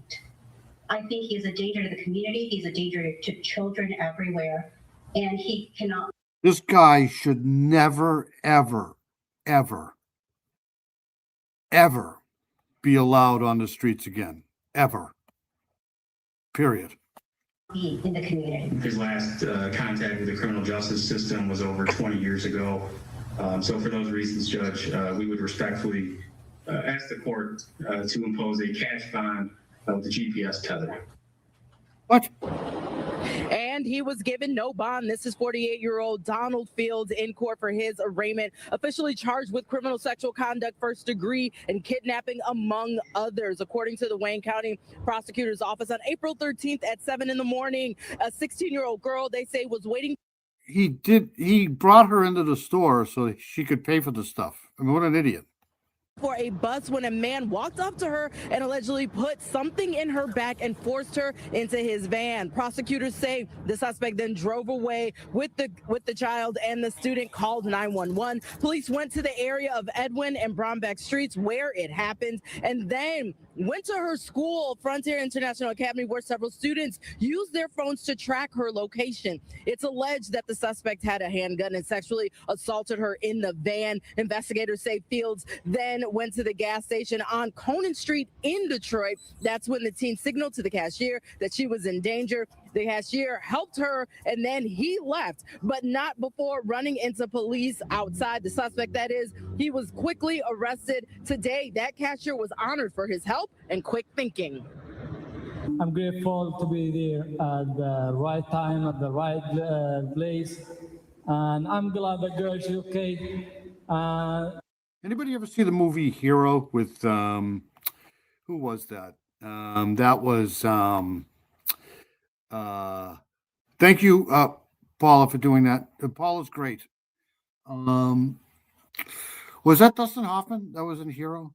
It was an older movie where he's in a whole bunch of trouble, and he actually ends up helping get people off a plane that crashed. Was that Dustin Hoffman? That was a good movie. Heroes come in the strangest shapes, sizes, people. You got to hand it to him, man. Not a lot of people would have done this. The criminal got what he deserved. Now, Fields, if he is convicted and found guilty, he will be looking at life behind bars. Reporting live here in Detroit, Lauren Edwards, Fox 2 News. You know, we talk about bad news and not wanting to hear. I don't care who they are. You know, the heroes are heroes. They come in all shapes, sizes, colors, creeds, you know, and you never know who it's going to be until you really need them, right? Like, yeah, that's Dustin Jenna Davis. That's her name. Yeah, that was a good movie. Thank you, Paula. A lot of it, but they're in this story itself. There's some good news here. It shows the humanity and the good people that still exist out there, willing to help and risk their own safety to help out that little kid. Yeah. Roop, it's such a reminder for all of us to keep our heads on the swivel and just to be mindful of what's around us. And if you see something, say something. Exactly. I mean, that's what you got to do. You know, it's you know, like I said, I don't know how many people would have even been able to understand the signs that she was in trouble, let alone do something about it if, you know what the signs are. All right, so one more thing. I want to play this because I forgot to I wanted to play this before about the kid that was hurt at Walmart. But this is the update on the kid here. I was trying to find it. So this was done 3 days ago. Sarah and Casey Hillman spoke with reporters Wednesday about the scary situation. This kid is probably going to be scarred for life because of this. That's just my opinion. I mean, she got him good too. Our coverage of that kidnapping attempt in Walmart yesterday at 72nd and Pine Street. Of course, Omaha police shot and killed a woman after she took a little boy at knife point and attacked the little boy. Just moments ago, family members of the boy spoke to the media. Our Brian Mastery was able to listen in. Brian, you joining me now live from the newsroom. What were some of the key takeaways from them talking to the media, which lasted for about 15 or 20 minutes? Yeah, what I found remarkable in all of this, Dave, was the good spirits of Kyler. He's the 3-year-old who was cut in the hand and then just in front of the ear. In fact, the family said that the one time that he really cried is when he had to go in for surgery yesterday around 3 o'clock. And it wasn't because of the surgery, they said. It was because he was going to be away from his father. Oh my God. The one that was sitting there, he was one of the officers involved. He told me what happened, and I just held the kid and started crying right there. I mean, that was all I could do. And they said that he was just asking for dad, abandoned to go home the whole time until I walked in the door. So here you see Look at this cute little kid. Tyler. If he turns his head, you can see the length of Oh my God. Oh my God. that scar. We have just this one short shot because Dave, he got up and had to go get some mints. He had to go get, I think, maybe a stuffed animal or something to go play with, but he was in remarkably good spirits. The parents, on the other hand, they said that they are still in shock.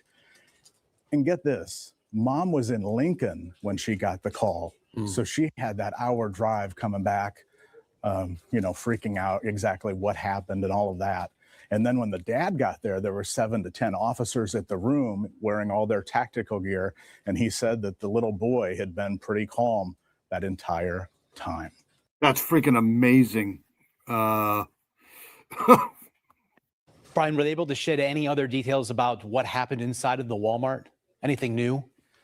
One tidbit stood out where they told me that usually there's an armed guard at this Walmart, and there wasn't one yesterday. So they were curious about exactly whether that could have changed the dynamic yesterday, if somebody would have seen someone coming out with a knife or looking maybe in that stressful situation. But they're still really trying to wrap their arms around all of it. I'm sure people probably just thought that that was her child until she probably started wielding the knife. I don't know when she would have done that. Probably not until she got out. I don't know. I don't know the whole story, but I don't know if anybody's been into a Walmart, but I try not to pay attention to anything that goes on around me in a Walmart. If I go in a Walmart at all, I'm going into the Walmart to get exactly what I need and then rushing out of the store.